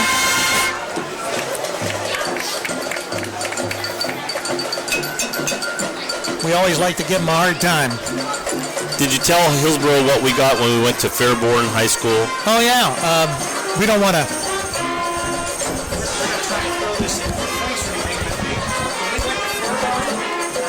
Texas Roadhouse. Oh, really? Yeah.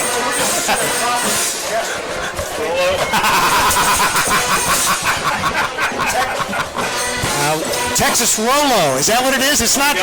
It's not. Texas Roadhouse, Texas Roll. Yeah, it's Texas Rolo instead of Texas Roadhouse. Yeah. Well, I thought he was going to bring me. After he played, I thought instead of throwing it away, I thought he was going to stay here. Joe, you can. They look at me and they're like, he doesn't need anything. Well, the guys from iHeart, they don't know whether that cake is upside down or right side up anyway, so it doesn't matter, right? You guys, 3 people looking for 3 different. Trying to decide, is this a pirate leading the what's his pirate? All right, so you were right again.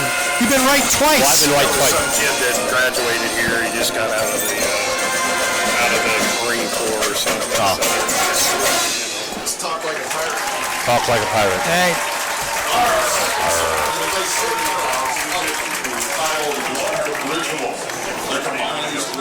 Music to the Pirate Cave. You can listen The Pirate Cave. Hear the Pirates Skeleton rattle. Hear the pirates something there. I couldn't hear him. A lot of times the guy's talking from in here. We can hear him, but I don't know where he's coming from. The one that's doing the announcing for the band.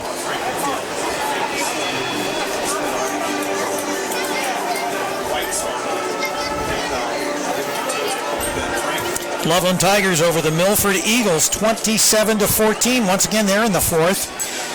Mason leads the Hamilton Big Blue 17-0. Mason, we were there a couple weeks ago, and Mason's got a good team this year. They've only dropped one, and that was to Moeller, only by 3 points. Yeah, and then Moeller's losing tonight. Fairborn beating Tippecanoe 24-21. They are at the half. That's right. Paint Valley over Unioto 13-7. So Unioto's, the Shermans are down to the Bearcats. That's down at Chillicothe. Yeah, and Chaminade Julienne, the Eagles over the Patriots 35-0 at the half. The Sydney Yellow Jackets 47, West Carrollton Pirates 6. Lakota East 34, Middletown 3.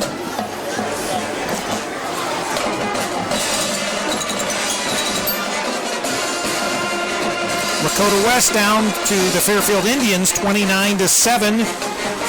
The Vikings of Princeton over Oak Hills, the Highlanders 38-10.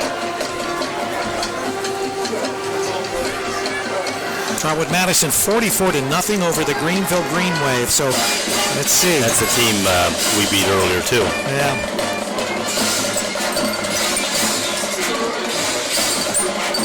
You know, the team we beat that we need to keep winning to score, and the team that beat us we need to keep winning are not winning. Right, and I didn't see that.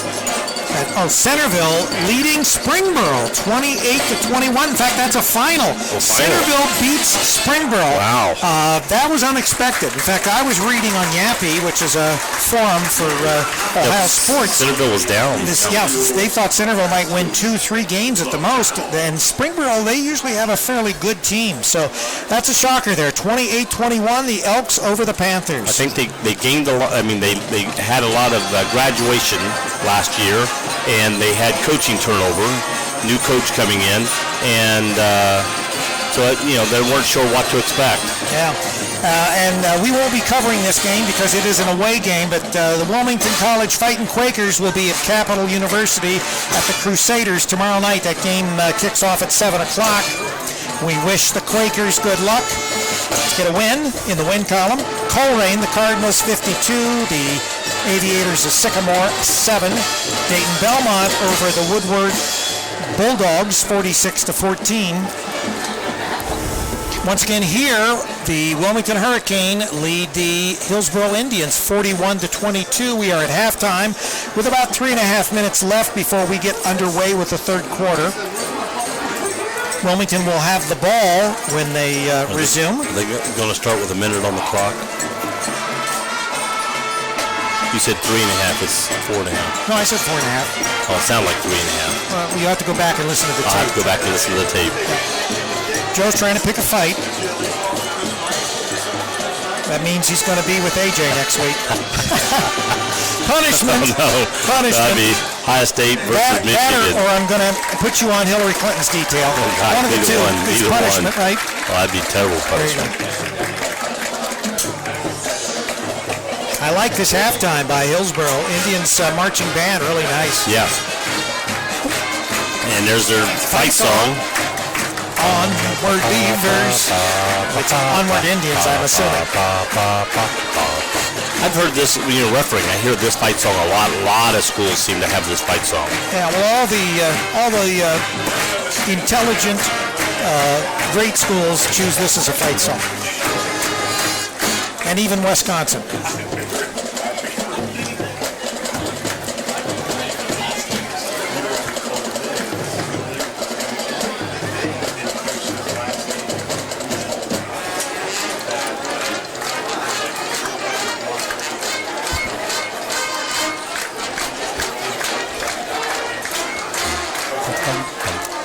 Real catchy, isn't it? Yep. And as we said, it was a building crowd on the Wilmington side, but the stands, they're fairly filled. Maybe something in the Ohio State play. I can almost see at the end there.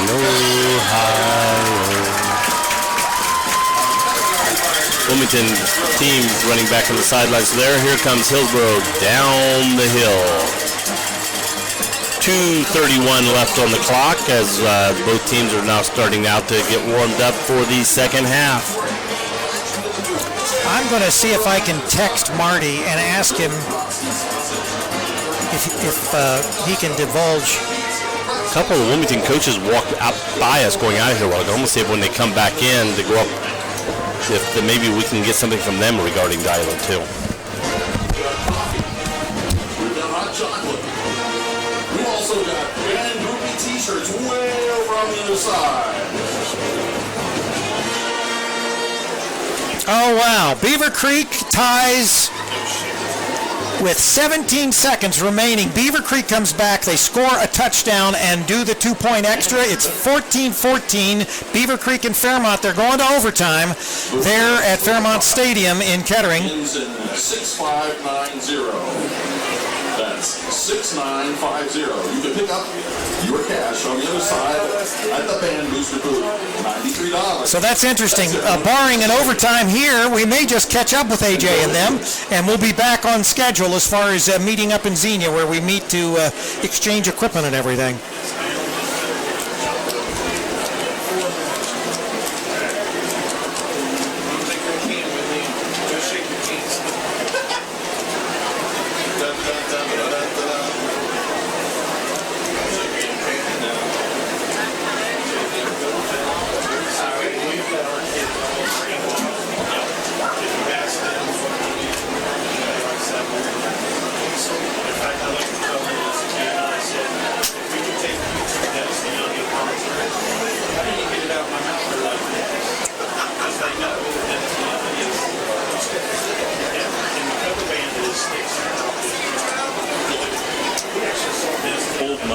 Pulled muscle? All right.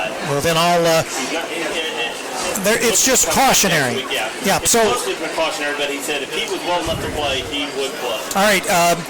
Not to be outdone by that announcement, because Dylan, we hope that he gets better. But Beaver Creek comes back, scores a touchdown and 2 points. And they're going into overtime. OT. So they want to make sure that we're all aligned, so that when we exchange Roger and the equipment, although I don't think that's a great thing for us. Yeah. When we get Roger and the equipment back, it'll be all about the same time. So the game goes into overtime. Hopefully the Beavers can put some more points on the board. Maybe that's why they're going to overtime, to slow them down a little bit. They were too far ahead. They were a whole half a game ahead of us, and AJ didn't want to have to drop poor little old Roger off there at Tim Hortons and him sit there for 40 minutes. And then close the doors before we can. Well, they're open 24 hours, but they think he was a bag man or something, because he'd have his little red bag there with all his equipment. They would think that he was probably back in the trash cans going through food, which could be true too. That's good food. Even the leftovers that's good stuff. Roger could be out doing that anyway. That's right. I might even think about that. Save some money, right? All right, so here it's 41-22 Hurricane over the Indians. Hurricane are going to have the ball for this second half to start. And Beaver Creek and Fairmont 14-14, and they're going into overtime. So we've had a fairly exciting first half here. A lot of action. A lot of scoring, and Hillsboro started out ahead, and they were up 15 they're still not out of this game by any shape not the way they can score. Not the way they can score. Nobody's writing them off. And then Beaver Creek coming back, it looks like they were out of the game. And having to score 2 points, then knowing that they had to score 2 points. And then tying that game up 14-all. Now in high school, they set the ball up, and then each team gets a chance to score. Is that the way it works? That's the way they work. Yeah, I've not seen an overtime in high school. It's similar to college. Yeah. Well, it probably reduces the potential for injury. Yeah, that's what it's all about. Yeah. But of course, as we were talking, the sport that has the most injuries is not football. No. A lot of people. It's that thing where they have that puck and they have the brooms. No, it's not that. It's not that. Okay. All right. It's actually the one where we have the field goal kicker sometimes coming from that sport on football to help out. It's the one where they run down the field hitting each other with no pads on. It's soccer. Oh, yeah. Is it girls soccer or boys soccer? Both. And I tell you what, from what I hear, the girls are harder hitting sometimes than the boys. And I can attest to that. My daughter, she was a monster when she played soccer. Well, I'll tell you this. I refereed one year for Wilmington powder puff football, which was the girls play, and the boys standing on the sidelines in cheerleading outfits. Oh, that's neat. And I refereed it, and there was girls. I mean, one girl one time came around, she grabbed the girl, picked her up, and slammed her to the ground. Wow, you can't even do that in wrestling. Oh my gosh! And these girls, they're not out there just playing touch football. They're playing for real. They want to show people how tough they are, and I tell you what, if they asked me to play it, I wouldn't play it a powder puff game. Beaver Creek has two field goal kickers, kickoff kickers. They're both female. Right. And we've seen female wrestlers in doing Wilmington wrestling. It wasn't Wilmington that had the female wrestlers, but Wilmington does have female wrestlers, though. Do they now? Yes. And Phelps back for the Hurricane. Haynes to kick for the Indians. Kickoff. Slow, hits about the 25, bounces. Muffed it. By Phelps. Ball back, picks the ball up at the 9, carries it to the 15, to the 20, 25, 30, a flag down, 35, 40, and pulled down about the 45, but a yellow flag for Wilmington again. Another, I'm sure, coming back for illegal use of hands, which we have every game we've done. Wilmington has illegal use of hands on long runs. No push in the back. No push back. He's showing hold, which is the hands out, grabbing a guy as he runs by him. And the flag is on the 32-yard line. So it'll be 15? It'll be 15 from there. That's a spot foul. Should take it back to about the 17. Let's see where they mark it. So Wilmington starting deep in their territory. So it started off with a 13-yard loss. I'll take it back. It's only a 10-yard. That was only 10 holding. That was only 10 yards, Spot not foul. 15. As a 10-yard spot foul. So it took it back to the 22. And they had the ball in the 45. So that was about a 23-yard loss on that play. Well, Wilmington gets down. But the players, again, if you watch, the players have their hands on their knees or thighs, not in the stance. So quarterback will yell for the play. Then they get back. Now their hands are on the ground in the stance. Back to the quarterback, to Evans, throwing deep down the middle of the field. Players there, almost intercepted. Merritt was behind everybody by 5 yards, but the ball was underthrown over the defense, but not picked off, luckily. Evans has a pretty strong, accurate arm, but that time he was a little short. Yeah, the throws I've seen tonight, they're more of a guided ball rather than a thrown hard ball.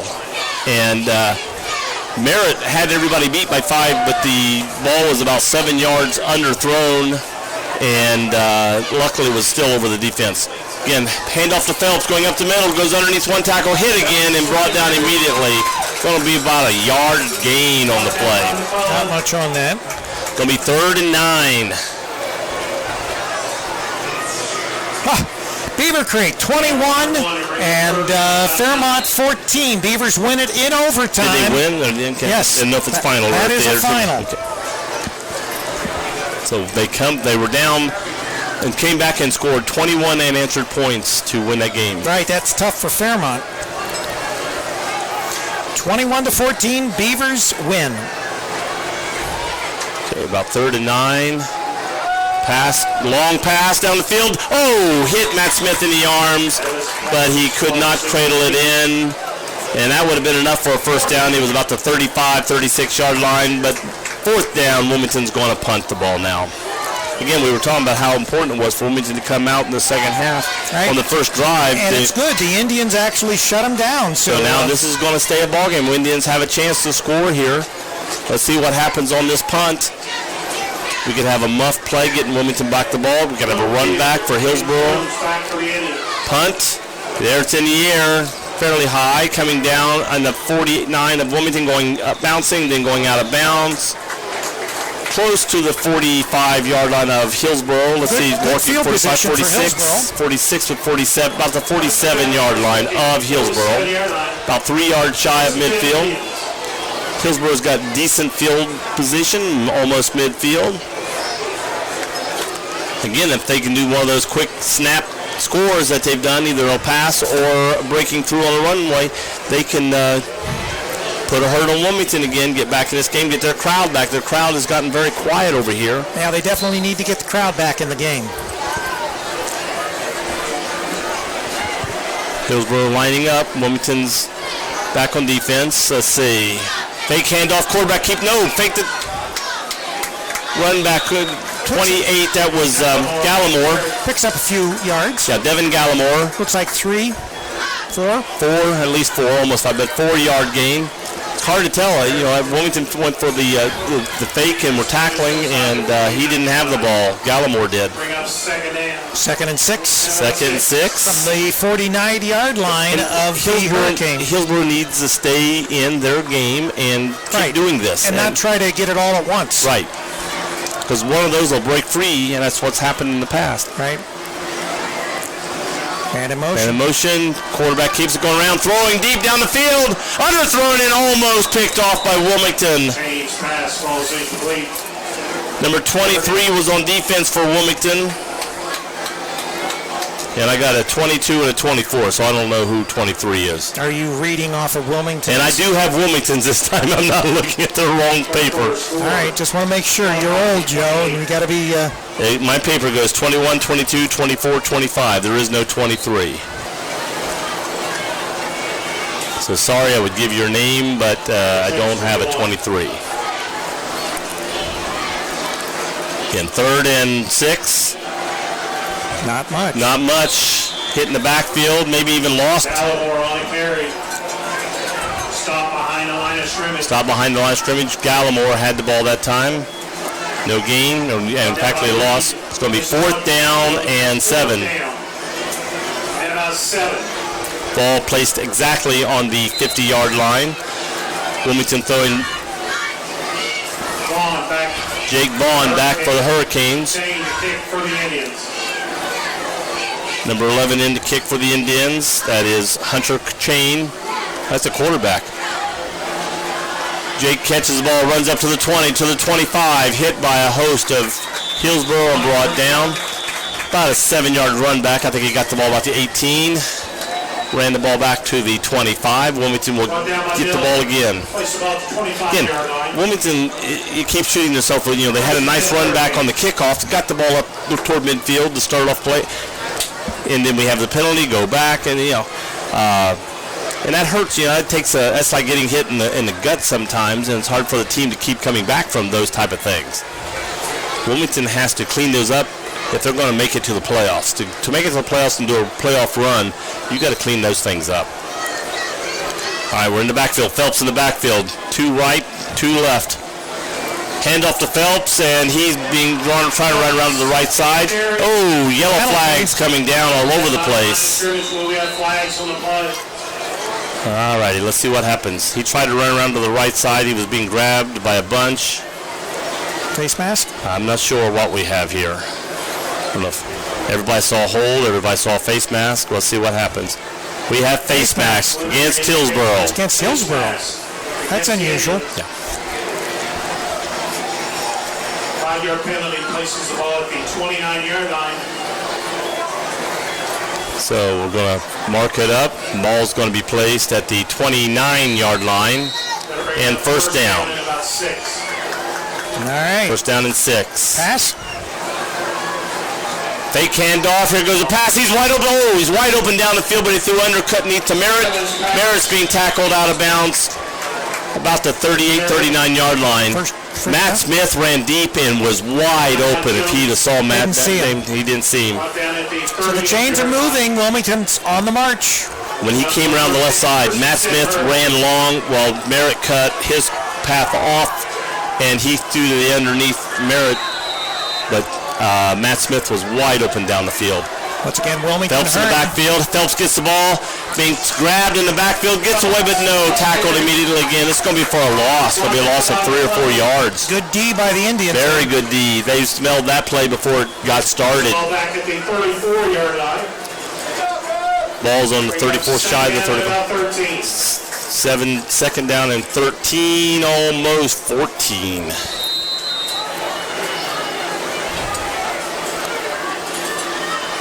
Okay, Phelps runs, throws the ball out to Phelps on the right side, but he's getting grabbed again. Runs back this way. Nobody over here. Coming to the left. Cuts it back in. Hit. Pulled down. But it's going to be for a gain, a short gain. He's going to get almost to the 40-yard line. Yeah, he reversed his field, came back to the other side, picked up a few yards. He's going to get, it's going to be 3rd and 9. We got 3rd down and about 9. Once again, we are not anywhere near 4-down territory, so this is this is going to be critical. I don't know if Wilmington would go for it if it got to be 4th and 1. at midfield. I don't think so. But I don't think so. That's still midfield. Not the way the Indians have been all night. Yeah. Brady back to pass, throwing to the right side. Caught. Number 9, Wilmington catches the ball. Being tackled short of the first down. And a yellow flag comes down. This would have to be against Hillsboro. That's Mason McIntosh for Wilmington. Caught the pass, being brought down. He's about a yard and a half shy of the first down with the yellow flag. Let's see what's called. The face mask. Personal foul, face mask again. It's the second face mask on this drive, keeping it alive. Now Hillsboro is shooting themselves in the foot where Wilmington was earlier on the holds. Now 2 face masks is Penalty to place the ball at the 39-yard line, 1st and 10, Wilmington. 1st and 10. This one is a 15-yard face mask. Moves the ball away up to the 39-yard line of Hillsboro. 7:27 and clock still moving. Wilmington's got the ball 1st and 10 from the 39 of Hillsboro. Evans in the backfield, takes the snap, fakes the handoff to Phelps, throws deep down the middle of the field, and intercepted at the 15-yard line. Number 20 for Hillsboro takes the ball on the left side. He's got a lot of open field. Here comes Phelps over to make a contact. He's blocked. He's going on in. It's going to be a touchdown for Hillsboro. Again, the ball, guys were open, but the ball is just laying up there. He's just floating that ball down the field instead of zipping it into the fielder and giving the defense too much time to make a play on it.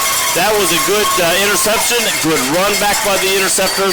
That was intercepted, again, by number 20 for Hillsboro, Britton Haynes. He's also a receiver on the offense, so he's got good hands. Now they're doing the same play they did earlier where they went for 2. They lined up on the left side, everybody, but the hiker now, everybody's moving back over to the middle of the field. I don't know what the advantage would be of going for 2. And the ball kicked high and just barely gets over the uprights. That makes it for a point. 6:58 left in the third quarter.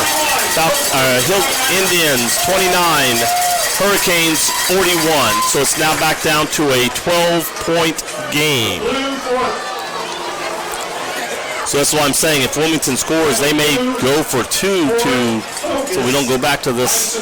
DPM 1033. License plate again, DPM 1033. You have multiple cars locked in. If you do not move it, it is going to be 2. Is that your car, Joe? Luckily, I came with you. Oh, that's right. You did. Unlucky enough if that's your car. Well, that's not my license. So all right. Unless somebody's put different license on my car. Hillsboro's set back to kickoff. They're setting the ball in the 40. I always worry, again, about an underdog going for an onside kick after a score, trying to keep the momentum going here. Well, and that could be a possibility. And Hillsboro has not been beyond a little trickery. So here to go, kickoff, and it is booted. It's a short kick. It's going and fielded about just over the 50, about the 41, 42-yard line of Wilmington. That's your third right. Baby, did I call that one? Yes. You did. Onside kick, and the ball was staying in bounds, and the first bounced over the head of the first Wilmington trying to make a play on the ball. And if this player sliding to get the ball did not come up with it, Hillsboro could have came up with that ball. Again, I don't think when you're the underdog and you're behind and you're needing something to spark your team, That's I don't right. think that's a bad play to try right I there. don't think it is either. And really, you're not giving up that much. No, you're not giving up that much. The ball's still at the 41 or 2, about almost the 42-yard line. If you kick off to Wilmington, they get it at the 15, and they could run it back. On the last one, they almost ran back out to here. So, right? No, I think that was a great play. And the crowd is back in the game. Evans and Phelps in the backfield. Merritt in motion. Fakes the handoff to Merritt as he runs through. Quarterback keeper keeps it. Slammed down just shy of the 50. It's going to be a nice gain. It's going to be about a 6-yard gain. Nobody from either side has gone home. They haven't left, that's for sure. Ball's at the 48-yard line of Wilmington. Second down. Whoa, Hillsboro jumps there. There's the yellow flag. And he did it. Brady's good at that. Yeah, and they ought to know when Wilmington goes down the stance and puts their arms on their thighs, they're not ready to hike the ball yet. They're not down in the full stance. But the quarterback goes up and calls hut hut, and somebody jumps, and they're not going to hike the ball while their arms are on their thighs. All right, an easy 5 yards there. First down for Wilmington, thrown out. Oh, number 9, the horse drops it, picks it up, catches it. And he's going to have a quick 3 or 4 yards on this play. Again, that is Mason McIntosh for Wilmington, number 9. When I start remembering his name, he's coming into the plays more than he has in the past. So, McIntosh. Going to be 2nd and 6. Got a full 4 yards on that play. Ball placed at the 43-yard line of Hillsboro. To look for the play. Again, no huddle. They always get the play from the sideline. Brady in the backfield. Phelps in the backfield. Takes it, going to throw quickly out here to Merritt. Merritt catches it. He breaks the first tackle, going to get to the 30. Nice block in front of him. Back and forth tackle, pushed out of bounds to the 20. No yellow flags on the field, and a nice gain for Wilmington. Merritt did a nice job. Yeah, you could see that play develop. Yeah. Matt Smith, the lead blocker, was doing a good block in front of him. Merritt. Again, both of those guys are my previous track runners, and Merritt is quick, and when he gets the ball, he's very dangerous. I taught him his quickness, yes. Yeah. Uh-oh. Timeout. And Wilmington? Hillsboro. All right. Hillsboro calls timeout. What do we got going on See this there? Ooh, that may be where the car needs to be towed. I don't know. There's a lot of... Well, it's an ambulance, though, isn't it? Is that an ambulance? Oh, it is an ambulance. At first, I thought it was a county trooper. But that is an ambulance, so we got an ambulance outside the field with the red lights going. We have an ambulance here that is for the players. It's just sitting there. But that ambulance is coming for some other reason. It's outside the stadium, right over. There's a Tissot's have a place across the field there, and just right there beside the road, the ambulance got its lights flashing, so I don't know what's going on over there. Tonight's game being brought to you by Bogart's Memphis-style Southern Barbecue, 975 South Street in Wilmington, Ohio. And stop by, and they're not open on Sunday, but go to our website, you'll get all the information. 5:37 left in the third quarter. Wilmington leading 41-29. Fake the handoff to Merritt, throwing deep to Matt Smith in the end zone. He's there, and the ball hits him right in the stomach and drops. Good defender was right on top of him on that play. It looks like 26 from my angle. I can only see his shoulder number. Well, that was a good first down try.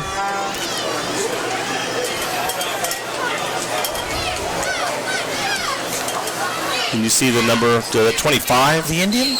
Yeah. 25. Sejoun Jones, Sajoun. All right. He played very good defense right on Matt, but Matt still should have caught that ball. Ball hit him in the stomach. Hands off this time to Merritt, going around the right side in motion. Phelps was blocking for him. Phelps was pushed back, but Merritt keeps going. He breaks it in, and it looks like he walks in for a touchdown, and a yellow flag is going down about the 3-yard line. Yeah, but I think that was after the touchdown. Well, that's when the flag came down, but that's when he cut back on the block. Was the block Wilmington saying still a touchdown? Oh, he's picking up the flag. Yeah. Picking up the flag. No penalty. All right. So maybe one referee called, the other referee came over and said no, he was okay, and so they're picking up the flag, different angles. Touchdown is good. Wilmington will go for the PAT. So 47-29, 5:23 on the clock, going for the PAT. Again, with a 3-point lead, a 3-score lead, I don't see Wilmington going for 2. Then might as well just go for 1.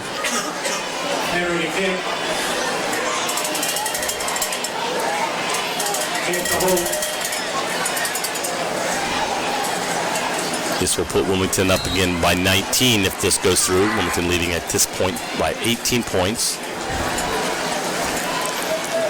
Snap down, good, up, and no good. No, it was off to the left.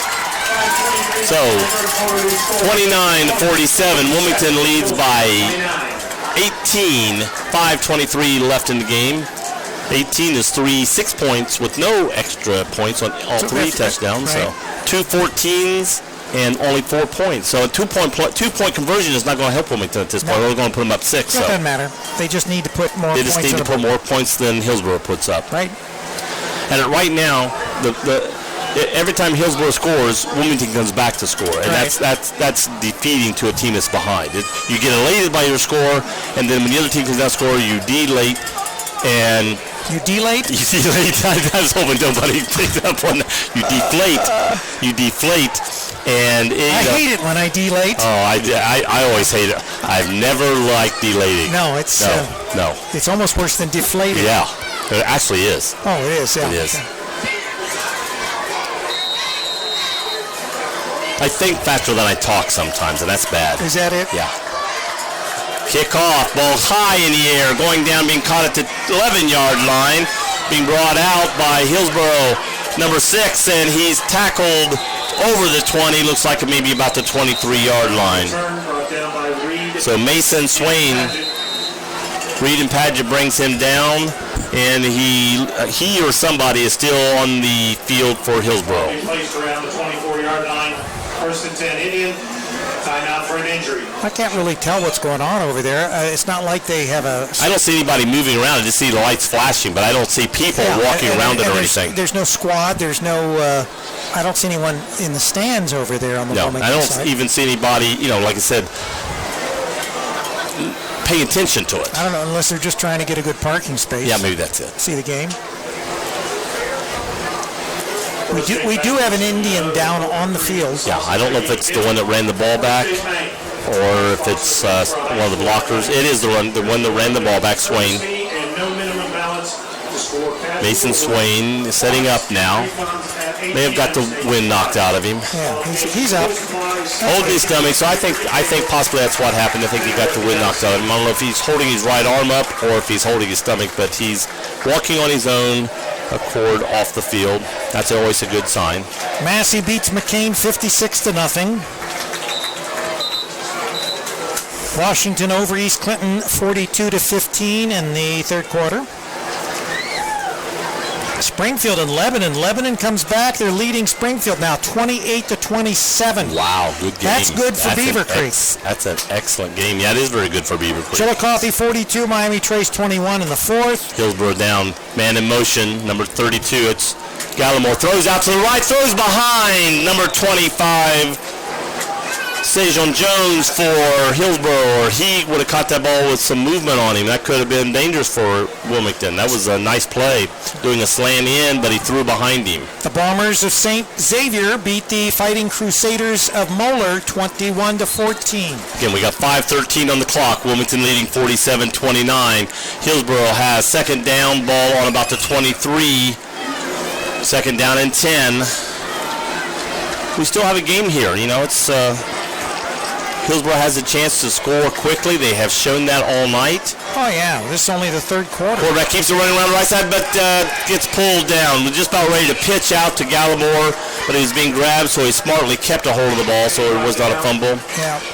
But may have lost about a yard on the play, so it's going to be third down and 11. Again, this makes it dangerous when you're behind and you got long yardage. Right. Sometimes you want to put the ball in the main thing air. you have to be careful is not to take too much of a risk and then, get a turnover and Wilmington scores an easy touchdown. And what Wilmington needs to do here is to play deep enough that nobody gets behind you. Right, and that is the key. That's what's been hurting them. Then when the guy goes down the field here in this play, they're playing up so close to the line of scrimmage that they're letting the guy get behind them. Man in motion, throws back to the left, almost intercepted by Wilmington, but it's knocked down. So it's going to be fourth down. Ball placed at the 22-yard line of Hillsboro. They'll have to punt. And have to P-U-N-T, punt the ball.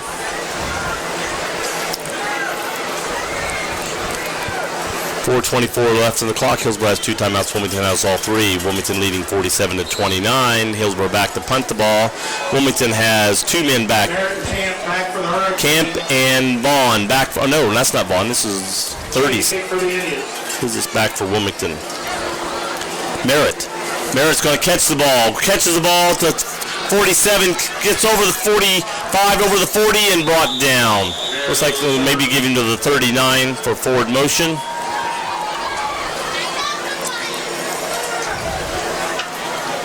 the ball just inside the 40-yard line.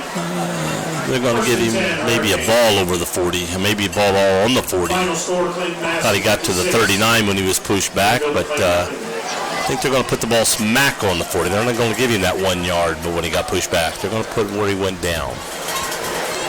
I'll have to ask Jerry about that later. Yeah, Massey, they rolled up a score on McLean, Greenfield, but not as much as I might have thought. And they didn't break any big runs like they did against Wilmington. At least not for touchdowns. Fake the handoff to Merritt. Late handoff to Phelps in the backfield, but they were prepared for that. And Wilmington loses. It's going to be second down and about 13, maybe 14. On over Gallimore on the tackle. Line of scrimmage is the 40 ball. Inside the 45-yard line. Going to be back. Second down. Second and 15. Yeah, they're saying second and 15. Ball's about a foot over the 45. So are you disputing it, Joe? No. Fake handoff to Merritt. Quarterback keeps it himself, runs up. Evans is tackled. He's only going to get a yard or two on this. It's going to be third and long. I think we're still in 4-down territory, though. I think we are, but I tell you what, after being picked off, I'm not sure if he's going to go back and put it back in the air. Although, I tell you what, when our receivers are quick, and they get behind the defense, if he overthrows the ball, it's better than underthrowing the ball. That's true. You're right.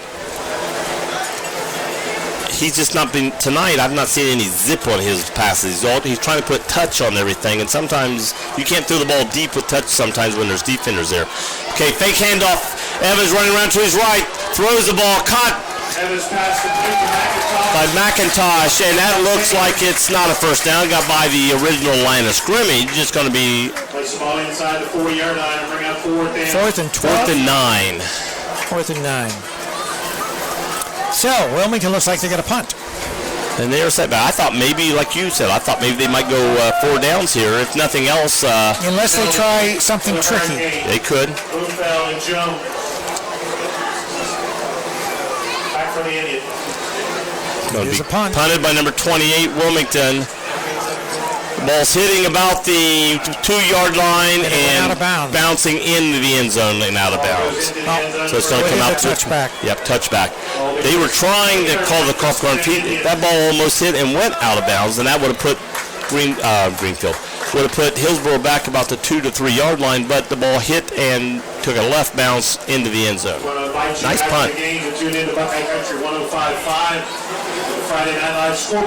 That was 26, Rory Bell doing the punting. That's after the game here this evening.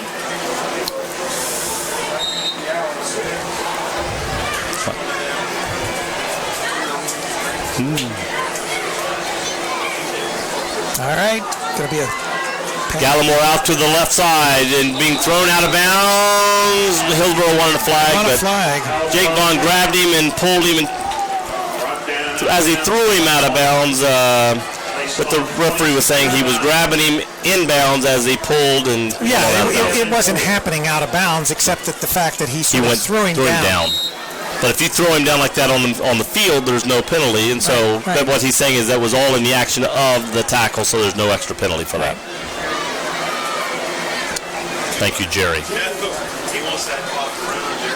Is that Jerry? That's Jerry. Right. So it's second down and about 5, maybe a little less, maybe 4. Hillsboro's got the ball and handoff to the outside on the left, going to the left. Trying to go the other way. Looks like he maybe loses a yard on the play, so it's going to be third down and 5. A lot of action in the backfield, a lot of handoff and fake handoff, and it's hard to see which one had the ball there until you watch the defenders run. Then you know who has the ball. Third down and 5. Big down for Hillsboro because they're way back in their own territory, so we're definitely not a 4-down territory, but we're late in the third quarter, 1:28 in the clock running in the third quarter, down 19 points. Handoff, fake handoff, going back to pass, running around to the left side, throws deep, throws toward just threw it in the ground. I didn't mean deep. Threw into the ground.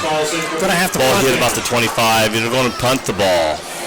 they're going to have to punt the ball. I can't see him trying to go for it this far back. Absolutely no point. Too far down, and besides, you too got much time left in quarter. the game. Yeah, you've got the whole fourth quarter left. And they are back in punt.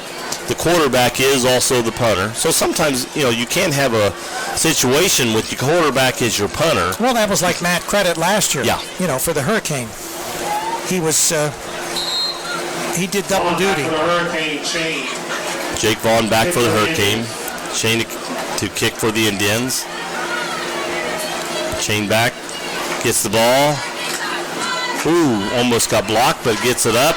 Hits 48-yard line of Wilmington and rolls and goes out of bounds. Marked at the 43-yard line of Wilmington. So it hit, rolled about 5 yards, went out of bounds. 1:11 on the clock. Wilmington leads 47-29 over the Indians of Hillsboro. The last time these two teams will meet in the SCOL. Maybe. At least for now. At least for now.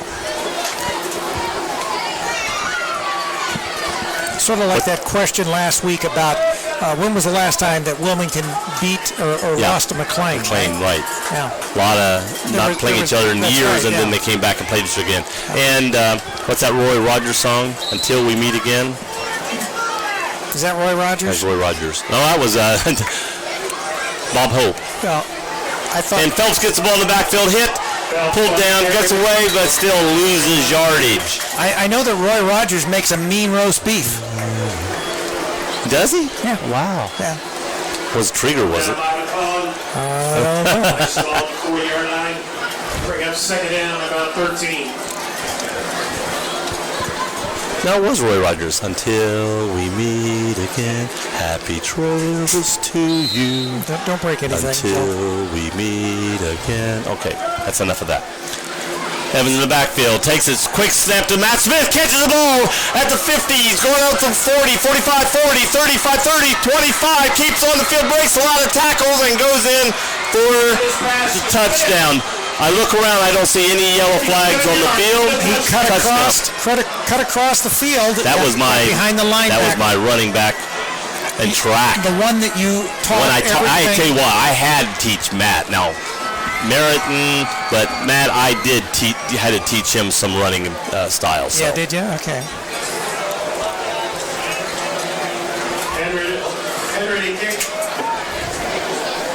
Henry back to kick the extra point. Wilmington up right now, 53-29, 2:52 left in the third quarter.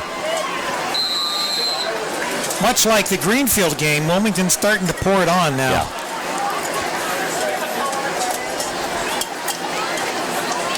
Ball up. Looks like it's good this time, and it is. 54-29. Wilmington leads over Hillsboro Indians. So Wilmington up 25.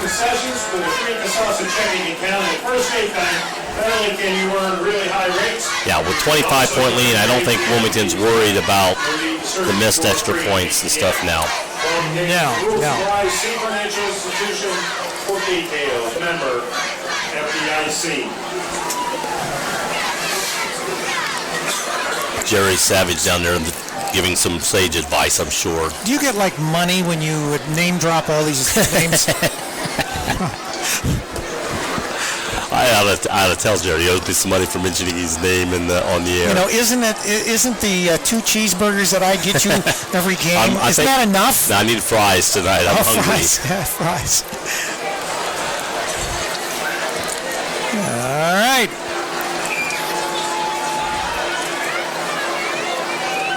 And the sideline is quiet over on this side. Actually, the sideline's quiet on the other side. Yeah, the fans have sort of settled into whatever. We have the whole fourth quarter yet to play. Quiet, too. Wilmington's getting ready to kick off.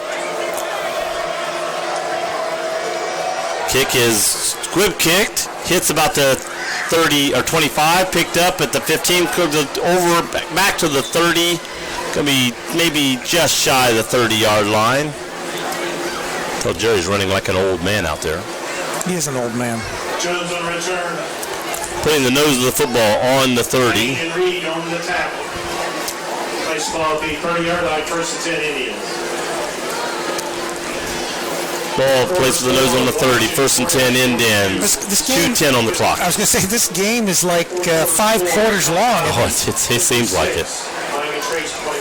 You'd be thinking, like, okay, here we are, 2:10 left of the game, and we still got the fourth quarter yet to play. Yeah, you talk about being late. And there was no slowdown. I mean, there's no weather or anything. No. Breaks away in the middle of the end. And Hillsboro, quick snap up the middle. He broke free. See, Looks like that's Gallimore, I think. Let's see, gets up. Yes, Devin Gallimore got the ball to about the 47-yard line. It's going to be to the 48-yard line. First down, 10 from the 48-yard line of Hillsboro. Not quite to midfield yet. That quick snap's definitely up the middle. That quick play right there hurts for them. It continues to work. It worked last week. We have a time. Into the third quarter. Yeah, it's not a timeout. 0-0-0. Well, it is a timeout, but it's the timeout for the end of the third quarter. Wilmington leads 54-29. Hillsboro has the ball. First and 10 from just short of the 50-yard line. In the fourth quarter, Chillicothe has doubled up on Miami Trace. They lead 42-21. Miamisburg beats Troy 21-17. I think Troy was undefeated, as I recall. That's up in AJ's area. Yeah. Yeah, he's from Troy. But he probably doesn't root for Troy because, he likes to root for teams way north. He doesn't root for the home team. Yeah, you think? Stebbins loses to the Butler Aviators. All right. 35 for Stebbins, 41 for Butler. Way That's to great. Butler. That's a way to good comeback. Wayne defeats, Wayne's still playing and beating Northmont 58-26 in the fourth. Ball's at the 48-yard line. All right. Indians first and 10. We are going east to west. Hillsboro has the ball, 48-yard line, 2 yards shy of the 50. 32 in motion. Quarterback fakes a handoff, keeps the ball, gets back, gets gained about a yard or so. They're going to mark him, I think, at the 49-yard line. It's going to get him about a yard gain.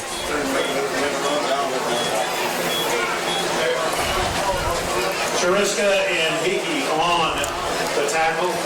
Hickey in for the tackle there for Bring up second down. Wilmington. Again, another one of my track stars. Was my shot this guy, or is my shot put guy. Are they even a part of track? Yes, shot put. I taught him how to throw the shot. Did you? Yes.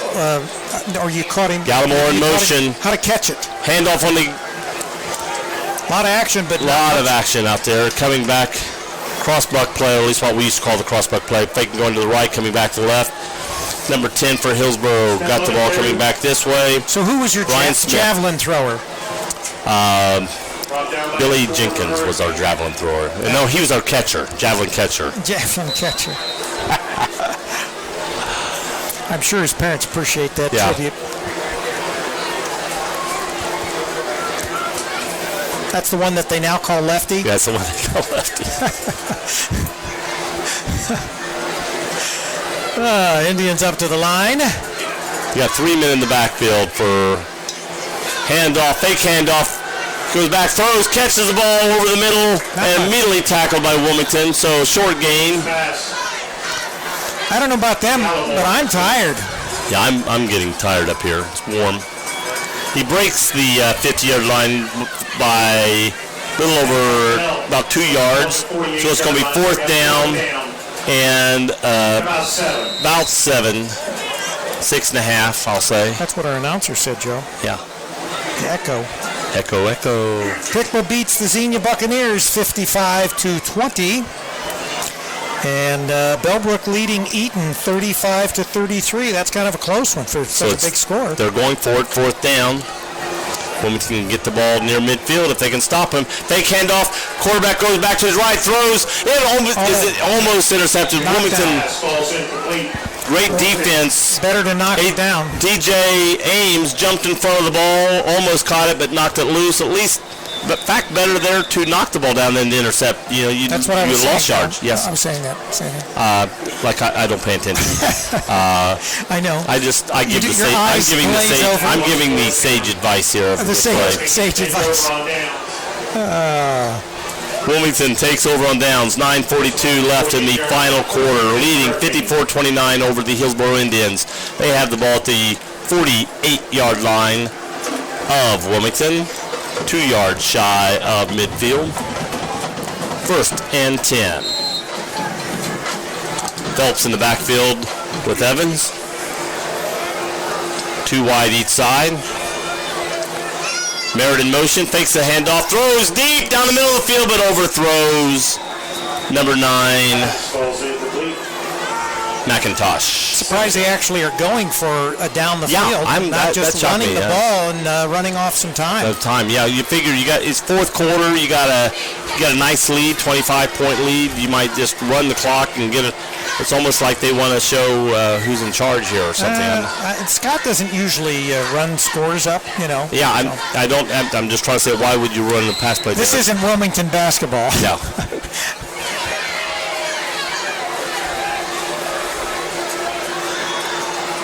Again, pass goes out here and overthrows again. McIntosh, who was hit after the ball went over his head.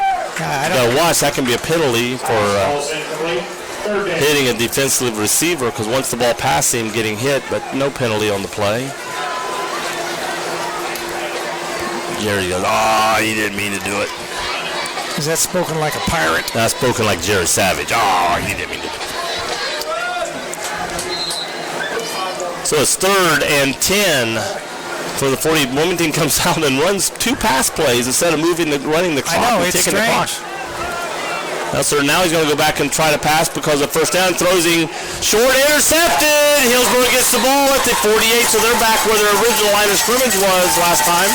Again, 3 pass plays. You got a 25-point lead in the 4th quarter. I do not understand this. That completely Bill Wilders. What I would have done there, again, they're looking for a pass for 3rd and long, so I would have came back with the either a screen pass, coming out of the backfield, or run just a plain run play and got some yardage. And again, a lob pass, not a zip pass, just a lob pass, and throws it right to the defense. Not a good pass, not a good play call as far as I'm concerned. Hillsboro has the ball, setting it up at the 49-yard line. Fakes a handoff, throwing deep down the right sideline.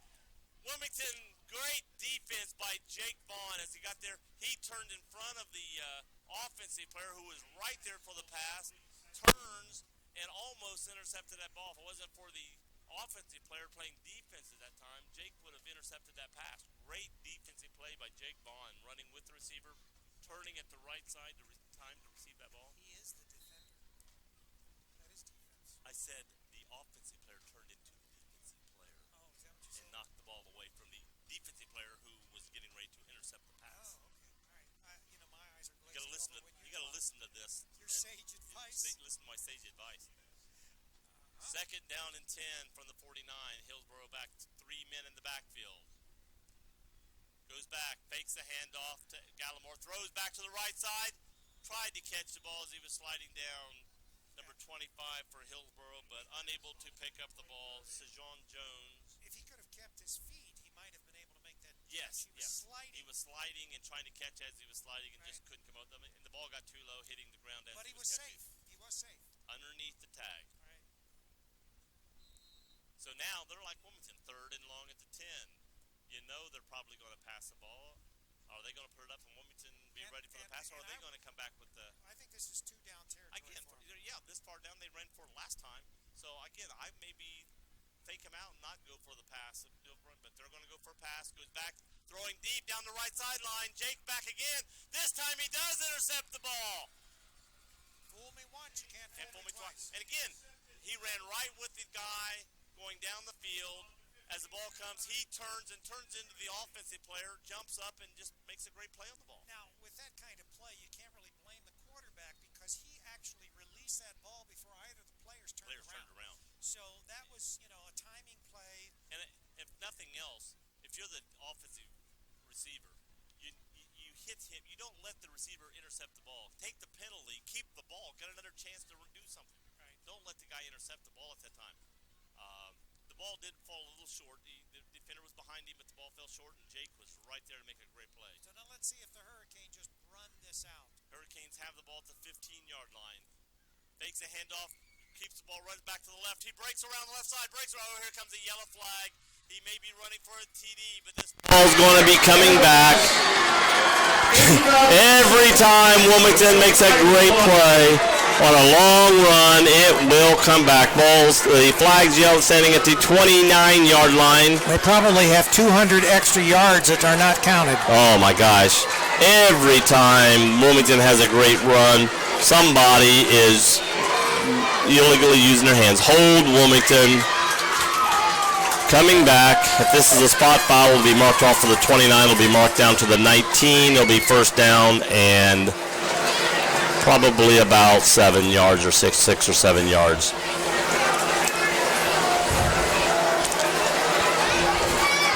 Wilmington's coach asking for an explanation out there. Well, I'm sure that they're going to let him know. Holding. 10 yards from the spot of the foul. You know, he may want to know what player did it, what he did. You know, I mean, you know, may not be arguing this play. He's wanting to know so he can correct the situation. What's he doing? Where's he grabbing? Who held? What'd he do? Better pick the flag. You can tell he's not happy going back toward his teams. He calls a timeout. And I think they're about ready to get a near full. It's going to be first down and about 6. Maybe he's talking over where they're going to eat after the game. You think? Oh, let's go eat with Campus Nation. Yeah, we can get some cheeseburgers. Yeah. I don't think he's patting them on the back for a nice score and lead at this point in time. Oh, no, he's in someone's face. Look at this. Oh, yeah, he asked what number held, what he did, and he's getting that player his attention at this point in time. And that player towers over him, so... Yeah. Like I said, when he was talking to the official, he was not arguing the play. He was getting information that he's now using in this huddle. Well, you know, it's all a learning And from process. where I saw the flag and when the flag was thrown, it had nothing to do with the play. The play was passed. Again, most of these penalties I see from Wilmington and the holds, the runner is already 5 or 6 yards past. Yeah, and then they make And the then bonehead and then the guy play. tries to get behind him, they reach out, grab the guy, and let the guy go. Your runner's already way down the field. Right, yeah. All right. So we have a first and forever. No, it's not. It's a short, 1st and 6. Because they got the penalty, actually gained yards on that first down. Again, handed off in the backfield. Phelps running around the left side. Started toward the middle, broke to the left. Indians look a little tired. Got the first down. Yeah. And again, like I said, Hillsboro doesn't have as many players as Wilmington, and a lot of their players, athletic, have to play both sides of the ball. And as you get into a long game, we were talking about how long this game is. This game seems like it's been going forever. They've been on the field a long time, and you're playing both ways, and they've got to be getting tired. And then when you're behind, it makes you even more tired. Evans back, hands off to Phelps, going up the middle, being grabbed immediately and pulled down. And the clock keeps ticking. Again, if Wilmington would have ran 3 plays earlier, even if they didn't get any yardage and ran, we'd have been 45 seconds per play over. We'd have been down around 5 minutes right now left in the game. Instead, we're at 8:19 and running. Second down and 12.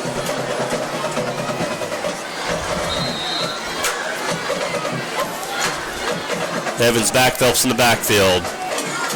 Merritt in motion, fakes to Merritt, keeps it himself, runs up, and he's not going to get very much. Maybe back to the line of scrimmage, so it's still going to be 3rd down and 12. Yeah, he gained about 6 inches, I think they're going to give him.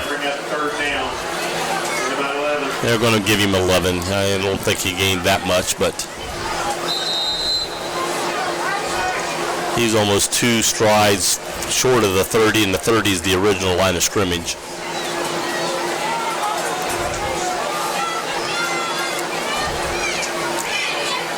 It's 3rd and long. Wilmington is not in 4-down territory. No. Hike back, quick throw out here to McIntosh. McIntosh grabs the ball, slips, 17 sort of pushed him, and he didn't have his feet and fell down. I can't say tackled, but he did go down. So he lost yardage on the play. Fourth down and about 14, maybe 15. They're saying 16. My math don't add up to that. The line of scrimmage is the 30. The ball's throwing into 25. That's 5 yards, so it'd be third down and 15. Hike over the punter, going into the end zone. Picked it up. Is he going to be able to run it out? He's running it out. He's to the 5, to the almost to the 10. As he ran out of bounds, he was hit.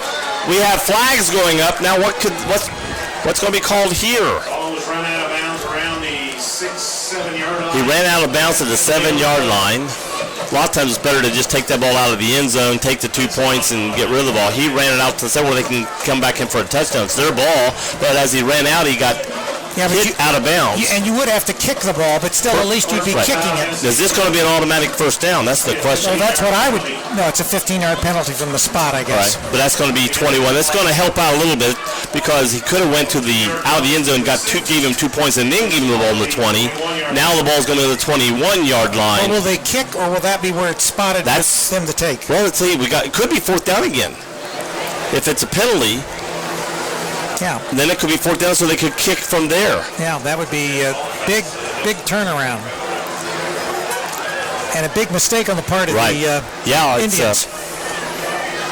Wilmington's coming. Ball foul result of the penalty places the ball at the 21-yard line. Dead ball foul.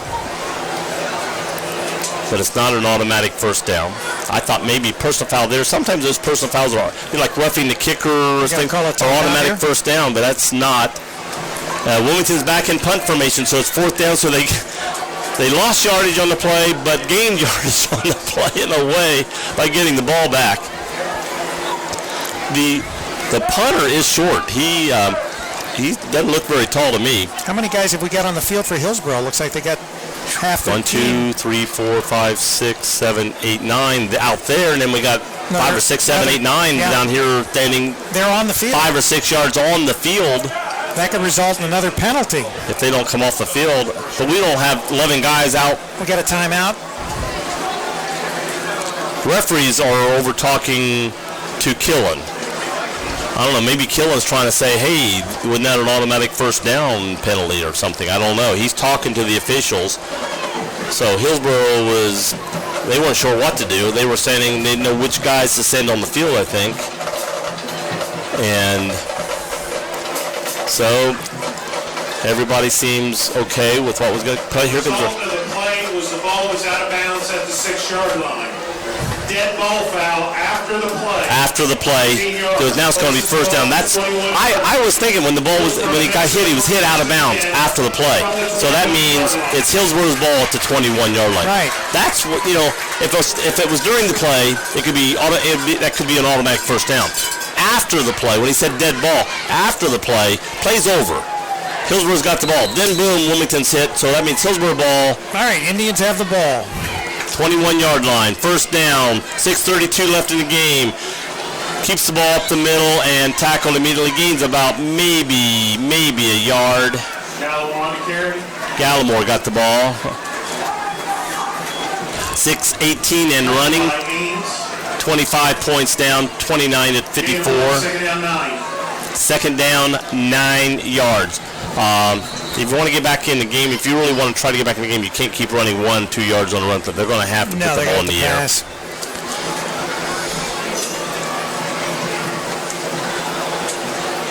They hurt Wilmington on the pass when Wilmington's not expecting the pass. Wilmington expects the pass, it's a little harder. Fake handoff, up the middle, and again, gaining about a yard. Yeah, I'm not getting anything on the ground. They may be conceding. This is a possibility where they're going to concede and just try to score a touchdown and,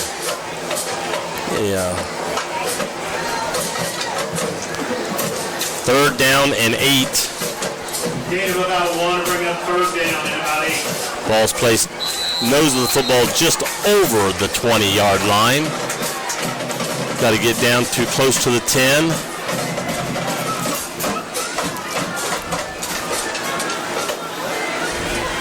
or close to the 12, excuse me. Gallimore in motion.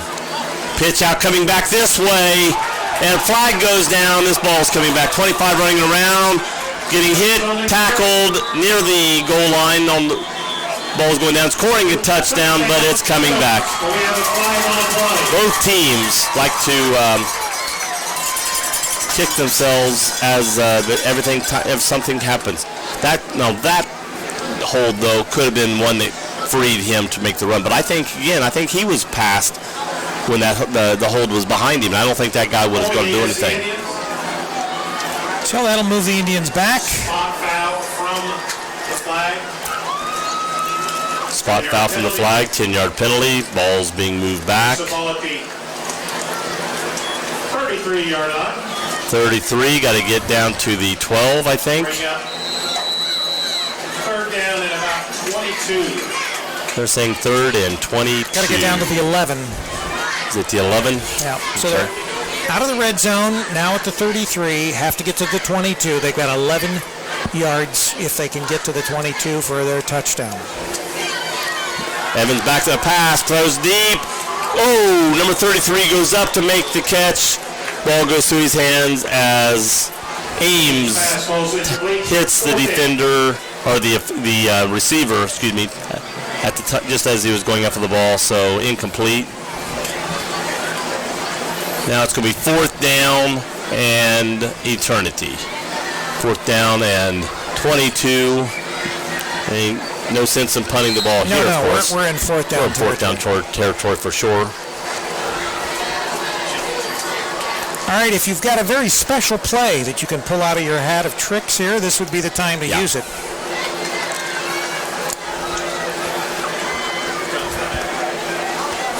This is where it's like when you're out in the field. Throw it. I'm going to throw it deep. You run. There you Throws go. back to Gallimore, throwing deep down the field. Both go up. Did he catch it? He caught the ball. It's going to be first down. That was a flea flicker. Flea flicker picked back to the running back, number 24 for Hillsboro. Josh Keats throws the ball. That's one of the best throws we've had today. This time the offense receiver jumps up, blocks out the defending player, and made the catch, goes down immediately. Well, I told you, if you had one to pull out, that was the time. They did it. Ball is about the 8-yard line. Goal to go. Plenty of time here for Hillsboro to score. 4:09, clock moving. They got a First wide down and way goal. out here to the left. Goes back, goes to the right. Still pushing. Keats had the ball. Went to the right, was grabbed and pulling the guy, running one step at a time and pulling the guy with his other foot. Gained several yards, gets down to, was that the 1 yard line? 2 yard line? 2 yard line. 2 yard line. Second and goal from the 2. Wilmington does not want to give up a score here. Even if it means technically the game, Wilmington's defense does not want to give up a score. Hillsboro, whether they know they can't win, still wants to score on this last drive. This makes this battle here. Hand off to Keats. No, keeper. Keats on the carry. Keats did have the ball and got down. Stopped short of the goal line. Almost, but still short. I mean, they're going to probably about the 1. See where they place this ball. I think they're going to place it about the 1 yard line. Third down. Place the ball around the 1 yard line. Third down. Third and goal. Third and goal. Quarterback keeper, I think, this time. Did he get over? Well, yes. The official on the other side of the field, arms up, touchdown. Quarterback kept it, ran over right guard, and the whole backfield just ran in and helped push.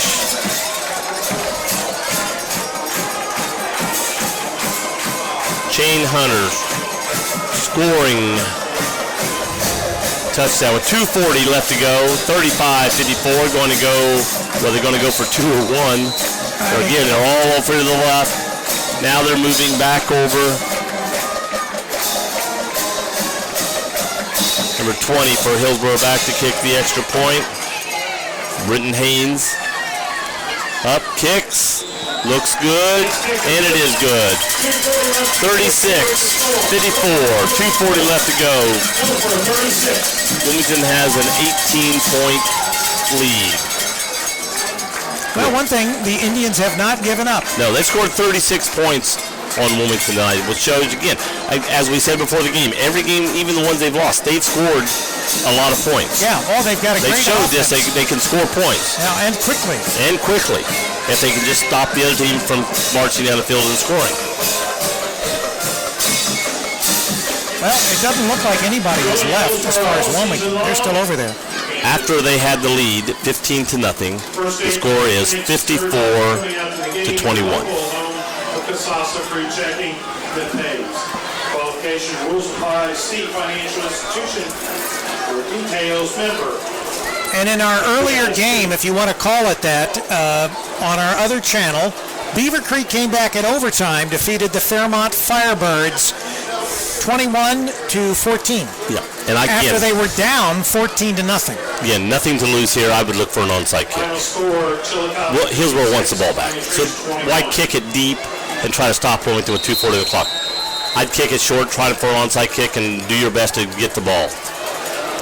And that's what they're doing, and it hits Wilmington, rolls away. Wilmington luckily falls back on the ball. That's what to do. Pick out a player, hit it right at him, hope it hits his chest, bounces off, and you got it short. It did hit him, bounced away, but it didn't fall that far.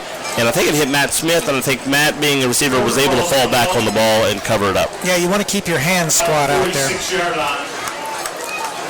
Wilmington was expecting the same thing.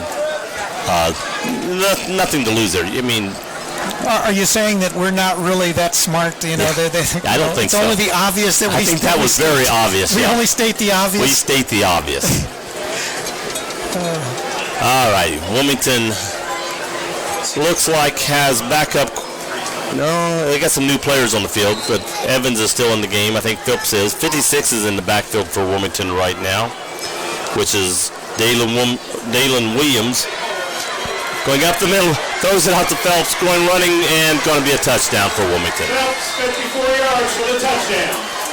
Well, for the second week in a row, Wilmington has scored at least 60 points. Yes, and that would take the wind out of my sails. yeah. Just Hand off to Phelps in the backfield and breaks through, and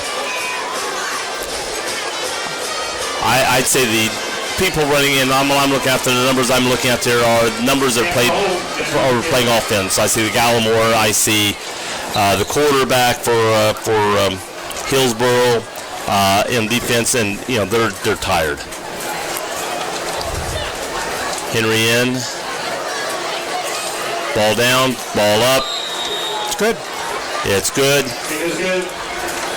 61-36, Wilmington back up at 25, 2:27 left on the clock. Well, there has been a lot of scoring, and of course that has, resulted in a very long game. Now, after Hillsboro goes out 15 points in the first quarter to go ahead of Wilmington, Wilmington has answered with 61 points after they were trailing 15 points to Hillsboro. And Hillsboro then came back themselves with 3 touchdowns of 21, but not enough to stay in this ball game. And to me, Hillsboro's biggest problem is just the fact that there's not big enough numbers on the field to let these offensive guys rest. They got to play defense. And when you're playing a team that's able to put different offensive and defensive players on the field, that makes a big difference. They're rested. Henry boots the kick, pushes it down the field, picked up at the 15, 20, 25, gets to the 30. A host of Wilmington meets him at the 30. Pushes him back. You could say he ran into a hurricane. He ran into a hurricane. You might say that. Maybe one or two of them. Wilmington probably going to put a lot of white shirts out on the field at this time. Play defense.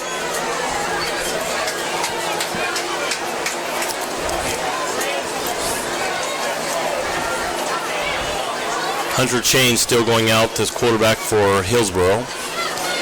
I'm seeing a few new numbers out there for Wilmington, but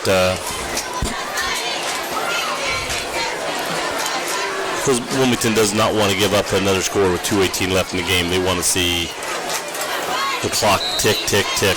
This game has been going on. We've been on the air for 3 hours and 19 minutes. Pitch out, fake pitcher coming this way. Wilmington chasing 24. Wilmington has him, throws him down at the 34-yard line. Brought down by Choriska. Franz Triska threw the runner down just shy of the 35.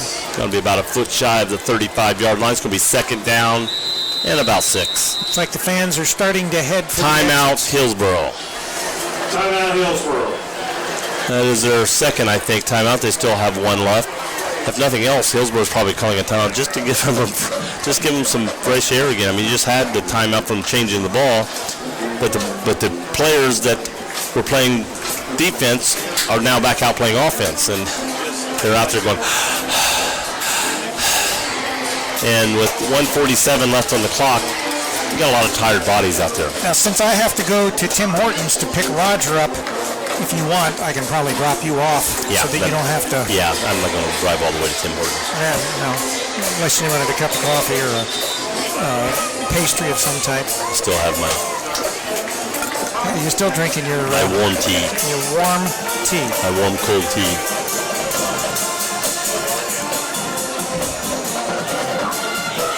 And when I get done picking Roger up and bringing him back and dropping him off at home, I got to go get my son who is in Blanchester. Oh my God! All right, Hillsboro out down the field again. Number 6 in for quarterback for Hillsboro this time. Hands off, run up the middle. Nice gain. Got a first down for Hillsboro. Oh yes, first clock stopped at 1:30. Oh, clock's running because Wilmington's so far ahead. We have the running clock. It's the running clock. Forgot. When you're up by more than 30. Is it 30? Yeah, Wilmington's up. No, they're not up 30. Wilmington's not up 30, so it's not a running clock. Well, they just didn't stop it quick enough. No, it's not a first down. 40. Yeah, it is a first down. It is a first down. They should have stopped the clock at the first down, but I think he forgot. And they've already started the clock. Oh, it's a running play, yeah, because now the clock's running when they place the ball down because he didn't go out of bounds. And he winds it down. He's hitting the backfield. Ooh, trying to pull the ball out of him there as they had him stood up. Somebody wanted their name in the newspaper tomorrow. Well, Hillsboro has a lot of new faces out there right now. Yeah, there's a lot of kids that are excited to be in the game on both sides. A lot of white jerseys out there for Wilmington on the defense. Looks like about 9 of the 11 on the field have bright white uniforms. They could have gone in and changed them. Yeah, they could have. They use all to clean their. Hillsboro, number 6 again, is quarterback. And that is Mason Swain, who has been in the game. He's a backup quarterback. 3 guys in the backfield behind him. Quick handoff. No, yes, quick handoff number 30, but he was tackled immediately. Hester on the carry. Logan Hester has been the running back for Hillsboro. Down to 6, 5, 4, 3, 2, 1.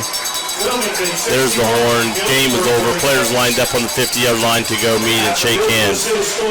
Thank you for listening tonight. Game score is 61-36. Wilmington the victors as Wilmington Hurricanes overtake the SCOR rival Hillsboro Indians. So for Joe Davis, this is Rick Phillips, as we say at the end of all Hurricane games, and we want to thank Marty Bogard for sponsoring our. We can say Marty Bogard now. That's right. We'll say good night and go Cane.